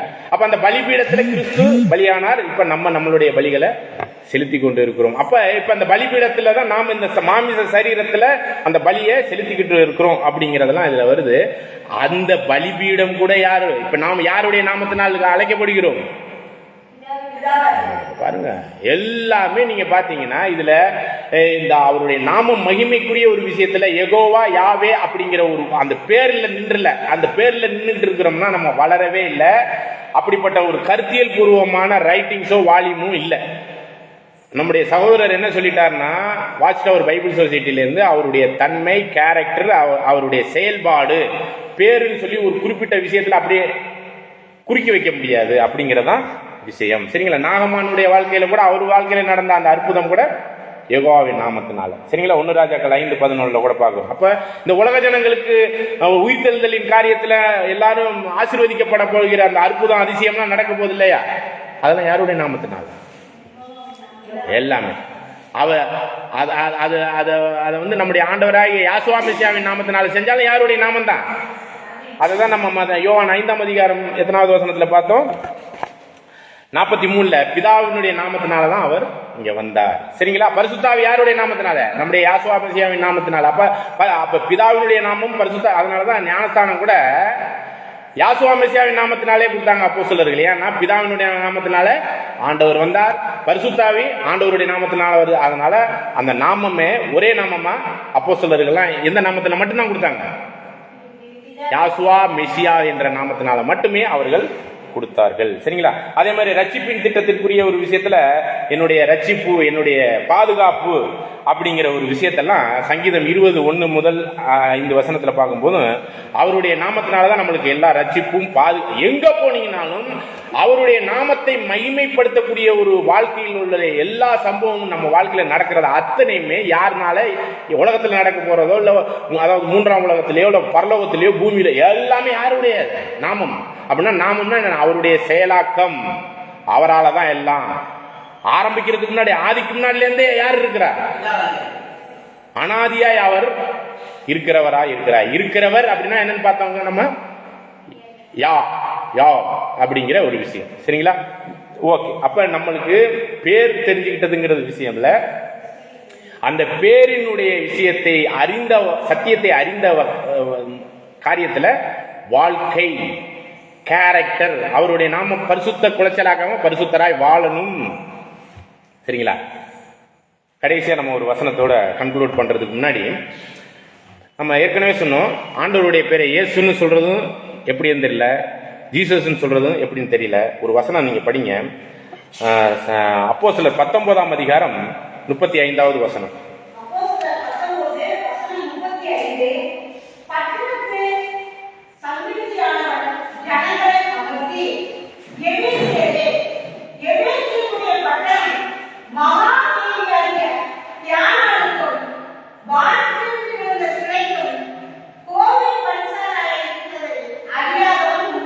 அதாவது வானத்திலிருந்து விழுந்த அப்படி சொல்லிட்டு, வானத்திலிருந்து விழுந்தன்னு சொல்லிட்டு ஒரு பேர் இருக்கு இல்லையா? அது என்ன பேர் போட்டு? நீங்க ஆக்சுவலா கிரேக்க இதுல பதத்துல போய் பாத்தீங்கன்னா ZEUS ஜீசஸ் அப்படின்னு போட்டிருக்கு. நம்ம ஆங்கிலேயர்கள் எல்லாம் ஜீசஸ் சொல்றது அந்நிய கடவுளுடைய பேரை பயன்படுத்துறாங்க. புரியுதுங்களா? அன்புக்குரிய சகோதர சகோதரிகளே, நம்முடைய தேவனுடைய நாமத்தை வீண்ல வழங்கக்கூடாது. ஆனா சொல்ல வேண்டிய நேரத்துல நம்ம இயேசுன்னு சொல்லக்கூடாது, ஜீசஸ்ன்னு சொல்லக்கூடாது, ஈசான்னு சொல்லக்கூடாது, ஈசுன்னு சொல்லக்கூடாது. யாசுவா மெசியா. நம்முடைய ஆண்டவருடைய நாமம். நம்முடைய பிதாவினுடைய நாமம் யெகோவா. அது இருக்கிறவராகவே இருக்கிறாருங்கிற அந்த தன்மையில போய் பார்த்தீங்கன்னா யா, அவ்வளவுதான். யாட்டுங்கிற ஒரே எழுத்து கூட இல்லை, ஒரு குறியீடு. அதுலேயே அவருடைய பேர் அதில் புரிய வைக்கிற அளவுக்கு எபிரேய மொழியினுடைய அந்த தன்மை நம்முடைய பிதாவாகிய தேவனை அந்த அளவுக்கு வசத்துதுங்க. நீங்க அதில் போய் ஒரிஜினல் எபிரேய மொழியில போய் பார்த்தீங்க. ஓகே, ஆகவே அன்புக்குரியவர்களே பாடம் முடிந்தது. என்ன ஒரு விஷயம்னா, 1,44,000 பேருக்கு தாங்க இந்த நாமம் முத்திரிக்கப்பட்டிருக்கு. அந்த முத்திரிக்கப்பட்டதுங்கிறது வேறு, பேர் தெரிஞ்சுக்கிறதுங்கிறது பேர் உலகத்தார் அத்தனை பேருமே தெரிஞ்சுக்குவாங்க. அதுக்குரிய முகாந்திரத்துக்குரிய வசனங்களையும் நம்ம பார்த்துட்டோம். வேதமானவர்களுக்கு மட்டும்தாங்க பேர் தெரியும்னா சும்மா நம்மளை பைத்தியமாக்க முடியாது. அதை வச்சு நம்மளை என்ன பண்ணிட்டாங்கன்னா அமைப்பு ரீதியாக கட்டுப்பாடு பண்ணி நம்மளை வேற மாதிரி கொண்டு போயிட்டாங்க. பேர் எல்லாருக்குமே புரிய வைக்க போறார், எல்லாருக்குமே தெரியும். அந்த பேருங்கிறது அவருடைய தன்மை, கேரக்டர், செயல்பாடு. அந்த செயல்பாடை செயல்படுத்துறவர்கள் இந்த பூமியில முத்திரிக்கப்பட்டவர்களாய் 1,44,000 பேர். அதான் வெளிப்படுத்தல் 14:1. அதை படிச்சிருங்க. அதே மாதிரி சங்கீதம் 22:22 வரை. பின்பு நான் பார்த்தபோது, இதோ சீயோன் மலைமேல் ஆட்டுக்குட்டியானவர், அவரோடு கூட அவருடைய பிதாவின் நாமம் தங்கள் நெற்றிகளில் எழுதப்பட்டிருந்த 1,44,000 பேரை நிற்க கண்டேன். ஓகே, அப்ப விஷயம் என்னன்னு புரிஞ்சிருக்குங்க அன்புக்குரிய சகோதரர்களே, சகோதரிகளே. இதுல என்ன ஒரு விஷயம்னா, நம்முடைய நெத்தினா புத்தி, ஆவிக்குரிய அந்த பரிபூர்ண சத்தியத்துக்குள்ளாக அறிய வேண்டியபடி அறிஞ்சிட்டது பத்தாது. அந்த முத்திரிக்கப்பட்டதுனாக்க வாழ்க்கை, முத்திரிக்கப்பட்ட ஜீவியம்னா என்னதுங்க? 1,44,000 பேரை முத்திரிக்கப்பட்டு தீர்ந்ததுன்னு சொல்லும்போது மகா உத்தர காலத்தின் உச்சகட்டம் வந்துடும். அப்ப எல்லாமே நம்மளுக்காக இந்த முத்திரிக்கப்படுதலினுடைய விஷயத்துல தான் எல்லாமே வந்து நிக்குது. ஆகவே இதுல நம்ம புரிந்து கொள்ள வேண்டும். சரி, இப்ப நம்ம யாருடைய நாமத்தினால் அழைக்கப்படுகிறோம்னா யாசுவா நம்ம தலை. ஏன்னா நம்ம கணவர் யாரு? யாசுவா. யாசுவா யாருடைய நாமத்தினால? யெகோவா, யாவே. அதனால பேர்ல நம்ம இவ்வளவு நாள் வைராக்கியம் வச்சிருந்தோம். அந்த பேரில் உள்ள பரிசுத்தத்தை காத்துக்கொள்கிற பரிசுத்த வாழ்க்கையில இனிமேல கொஞ்சம் புரியாம இருந்த ஒரு விஷயத்தை புரிந்து கொண்டு அந்த பரிசுத்த வாழ்க்கையை வாழ்வதுதான் முத்திரிக்கப்பட்ட 1,44,000 பேர். இதை நாம் இப்ப என்ன பண்ணணும் தெரியுங்களா? சங்கீதம் 22:22 படி என்ன பண்ணலாம்னு பாருங்க. திரும்ப நல்லா சத்தமா படிங்க. ரொம்ப முக்கியமான ஒரு விஷயம்.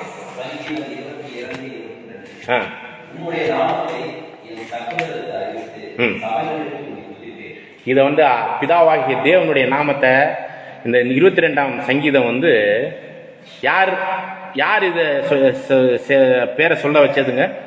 நம்முடைய ஆண்டவர் தாவீது சங்கீதம் எழுதினார். இந்த 22ஆம் சங்கீதமே என்னன்னு பாத்தீங்கன்னா நம்முடைய ஆண்டவருடைய ஆவியில அங்கே பேசப்பட்டது.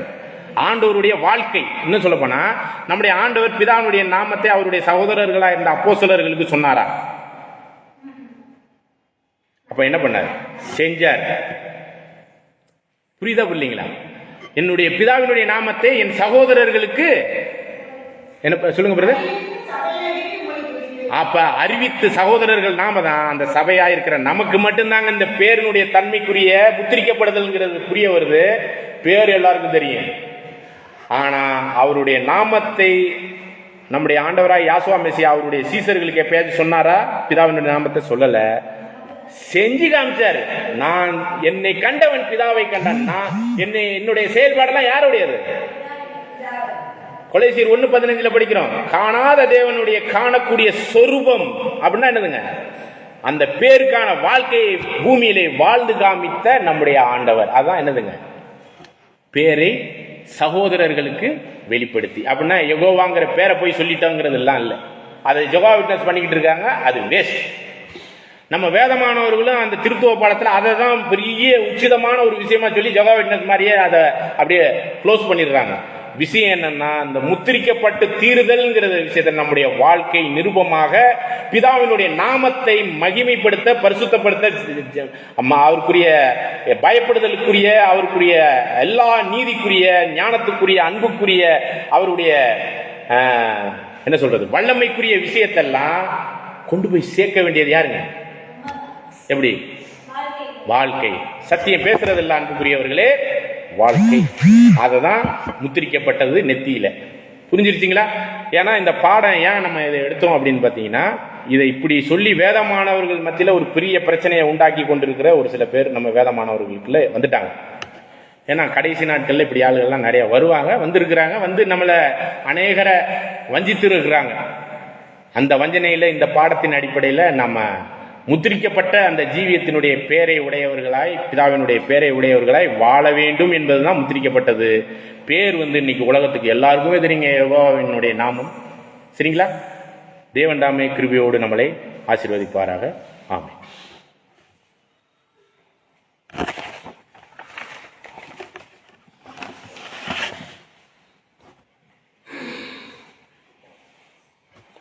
இந்த ஒரு கூடுகைக்கு நிறைவாக இந்த நாளில் நம்முடைய லவோதிக்கேய சபையின் நம்பிக்கையை சகோதரர் வின்சென்ட் பிரதர் அவர்கள் வாசித்த பிறகு ஜெபத்தோடு நிறைவு செய்வோம். ஜெபத்தை சகோதரர் கணேசன் பிரதர் அவர்கள் நம்மளை வழிநடத்துவோம்.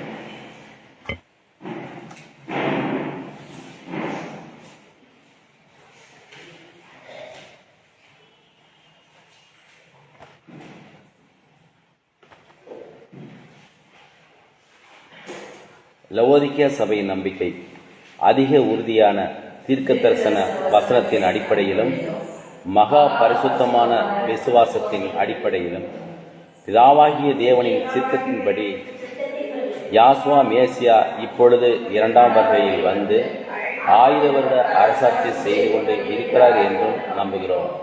லவோதிக்கேயா என்னும் 7ஆம் சபை களத்தில் பிரதான பாவியும் வாந்தி பண்ணும் நிலையில் உள்ள எங்களை சீர்திருத்தி நீதிமானாக்கி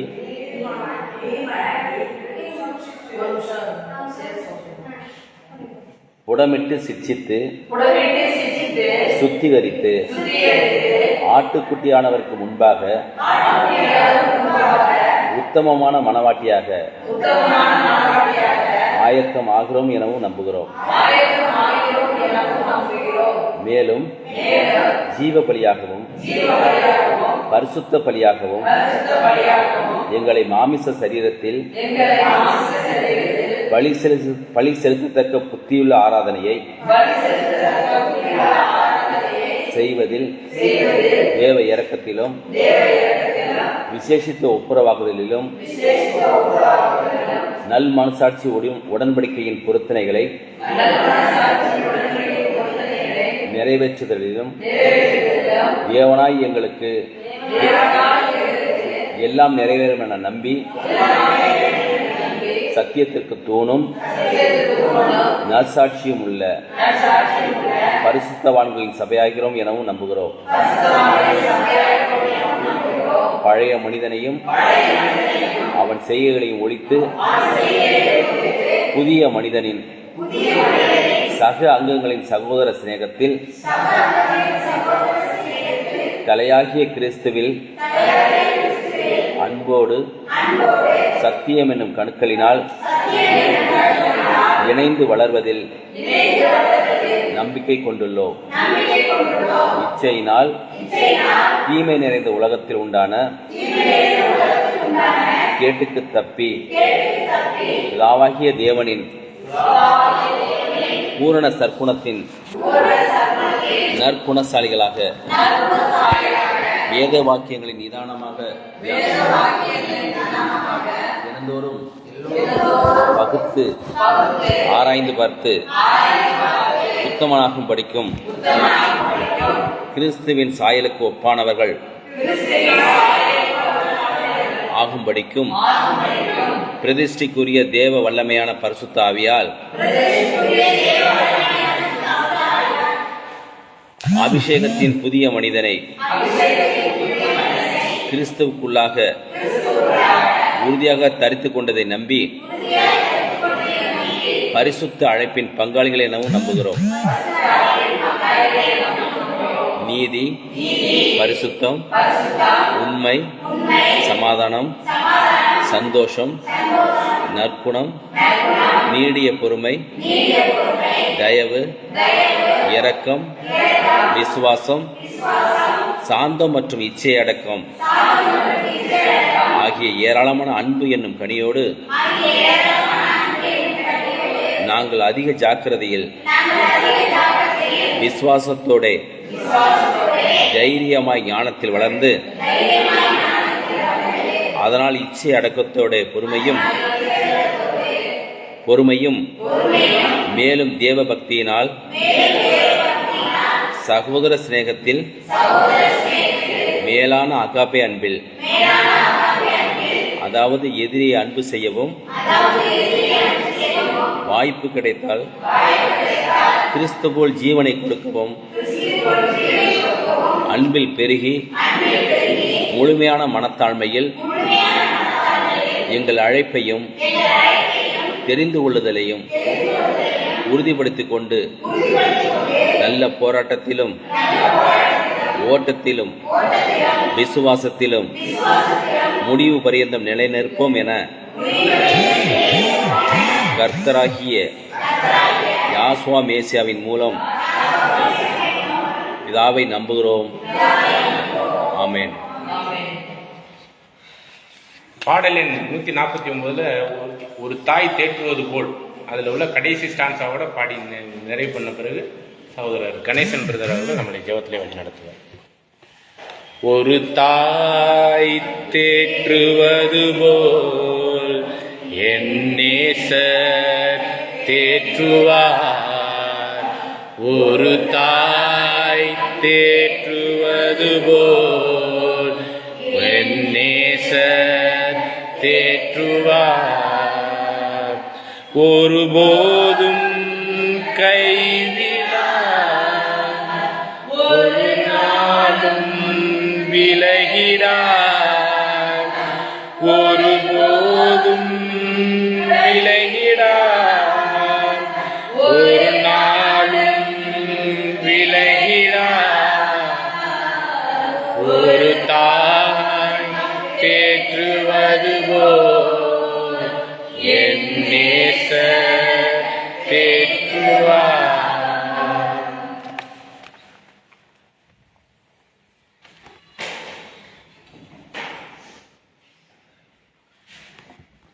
மகா இரக்கமும் கிருபை நிறைந்த பரலோகத்தில் வீற்றிருக்க சர்வ வல்லமுள்ளவருக்கு கிறிஸ்து மூலமாக நன்றி செலுத்துகிறேன். தகப்பனே, இன்றைக்கு நடத்தின பாடத்தின் மூலியமாக எங்களுக்கு தகப்பனே ஒவ்வொரு கருத்துக்களையும் எங்களுக்கு இந்த இடத்துல மகன் மூலியமாக நீங்கள் பகுத்து இந்த இடத்துல அறிஞ்சதுக்காக அறிய வச்சதுக்காக உங்களுக்கு நன்றி செலுத்துகிறேன் பிதாவே. தேவனே, நாங்கள் இயேசு அப்படிங்கிறதெல்லாம் ஒரு விக்கிர கடவுள் என்று அதை நாங்கள் நினைக்கிறோம். உண்மையிலேயே விக்கிர கடவுள் நீங்கள் தெரியப்படுத்தினீங்க. இனிமே அது எங்களுடைய வாய்கள்லையோ எங்களுடைய எந்த இடத்துலையும் அந்த உச்சரிப்பை நாங்கள் உச்சரிக்க மாட்டோம். தேவனே, யாசுவா என்று எங்களுக்கு தெரியப்படுத்தினதுக்காக உங்களுக்கு நன்றி செலுத்துகிறேன். தகப்பனே, தேவனே இந்த உலகத்தில் அநேக புஸ்தகங்கள் இருந்தாலும் தேவனே, பரலோகத்தில் இருக்கிறவரே, உன்னுடைய வேதத்தில் இருக்கிறது மாதிரி எந்த புஸ்தகத்திலும் எழுதாம இருக்கு தேவனே. இந்த புஸ்தகத்தில் மட்டும் தகப்பனே எங்களுக்கு இந்த பகுத்தறிவுல வாசனத்தெல்லாம் தகப்பனே எங்களுக்கு கொடுத்துக்கிட்டு இருக்கிறீங்க. இன்னைக்கு அநேக பொய்யிலிருந்து நாங்கள் விடுதலாகி வந்து கொண்டிருக்கோம் தகப்பனே. அதுக்காக நன்றி செலுத்துகிற தகப்பனே. அதே போல கேளுங்கள் கிடைக்கப்படும், தட்டுங்கள் திறக்கப்படும் சொல்றீங்களே, அதே போல நாங்கள் இன்னமும் கேட்டுக்கொண்டே இருக்கிறோம். எங்களுடைய குழப்பங்கள் மனசுக்குள்ள உள்ள என்னென்ன குழப்பங்கள் இருக்குதோ தகப்பனே, பரலோகத்தில் இருக்க பிதாவே, அந்த குழப்பங்களெல்லாம் எங்களுக்கு வசனத்தின் மூலியமாக நீங்க எடுத்து போடுங்க தகப்பனே. எல்லாம் எங்களுடைய எண்ணங்கள், எங்கள் சிந்தைகள், மாம்சத்தில் உள்ள எண்ணங்கள், அநேக சிந்தையில் உள்ளதெல்லாம் தேவனே எடுத்து போடுங்க தகப்பனே. பரலோகத்திலிருந்து தகப்பனே, உங்களுடைய வசனம் எங்களுக்கு இந்த இருதயமாகிய பழையக்குள்ள நாங்கள் எழுதிக்கொள்ள கிருபை செய்யுங்க. அதே போல தாகமாக இருக்கிறவன் என்னிடத்தில் வந்து பான் பண்ண கடவான்னு சொன்னது போல தகப்பனே, நாங்கள் தாகத்தோட பரலோகத்தில் இருக்க பிதாவே இருந்து கொண்டு இருக்கிற தகப்பனே, இந்த அவங்களுடைய வேத வசனத்தை எங்களுக்கு நிரப்ப நீங்கள் பரலோகத்திலிருந்து உதவி செய்யுங்க தேவனே. அதே போல் இந்த வாரம் இந்த சப்ஜெக்டை கேட்டது போது இதன்படி நடக்க இதிலிருந்து எங்களுக்கு உதவி செய்யுங்க. கிறிஸ்துவ வேண்டிக் பிதாவே. ஆமாம்.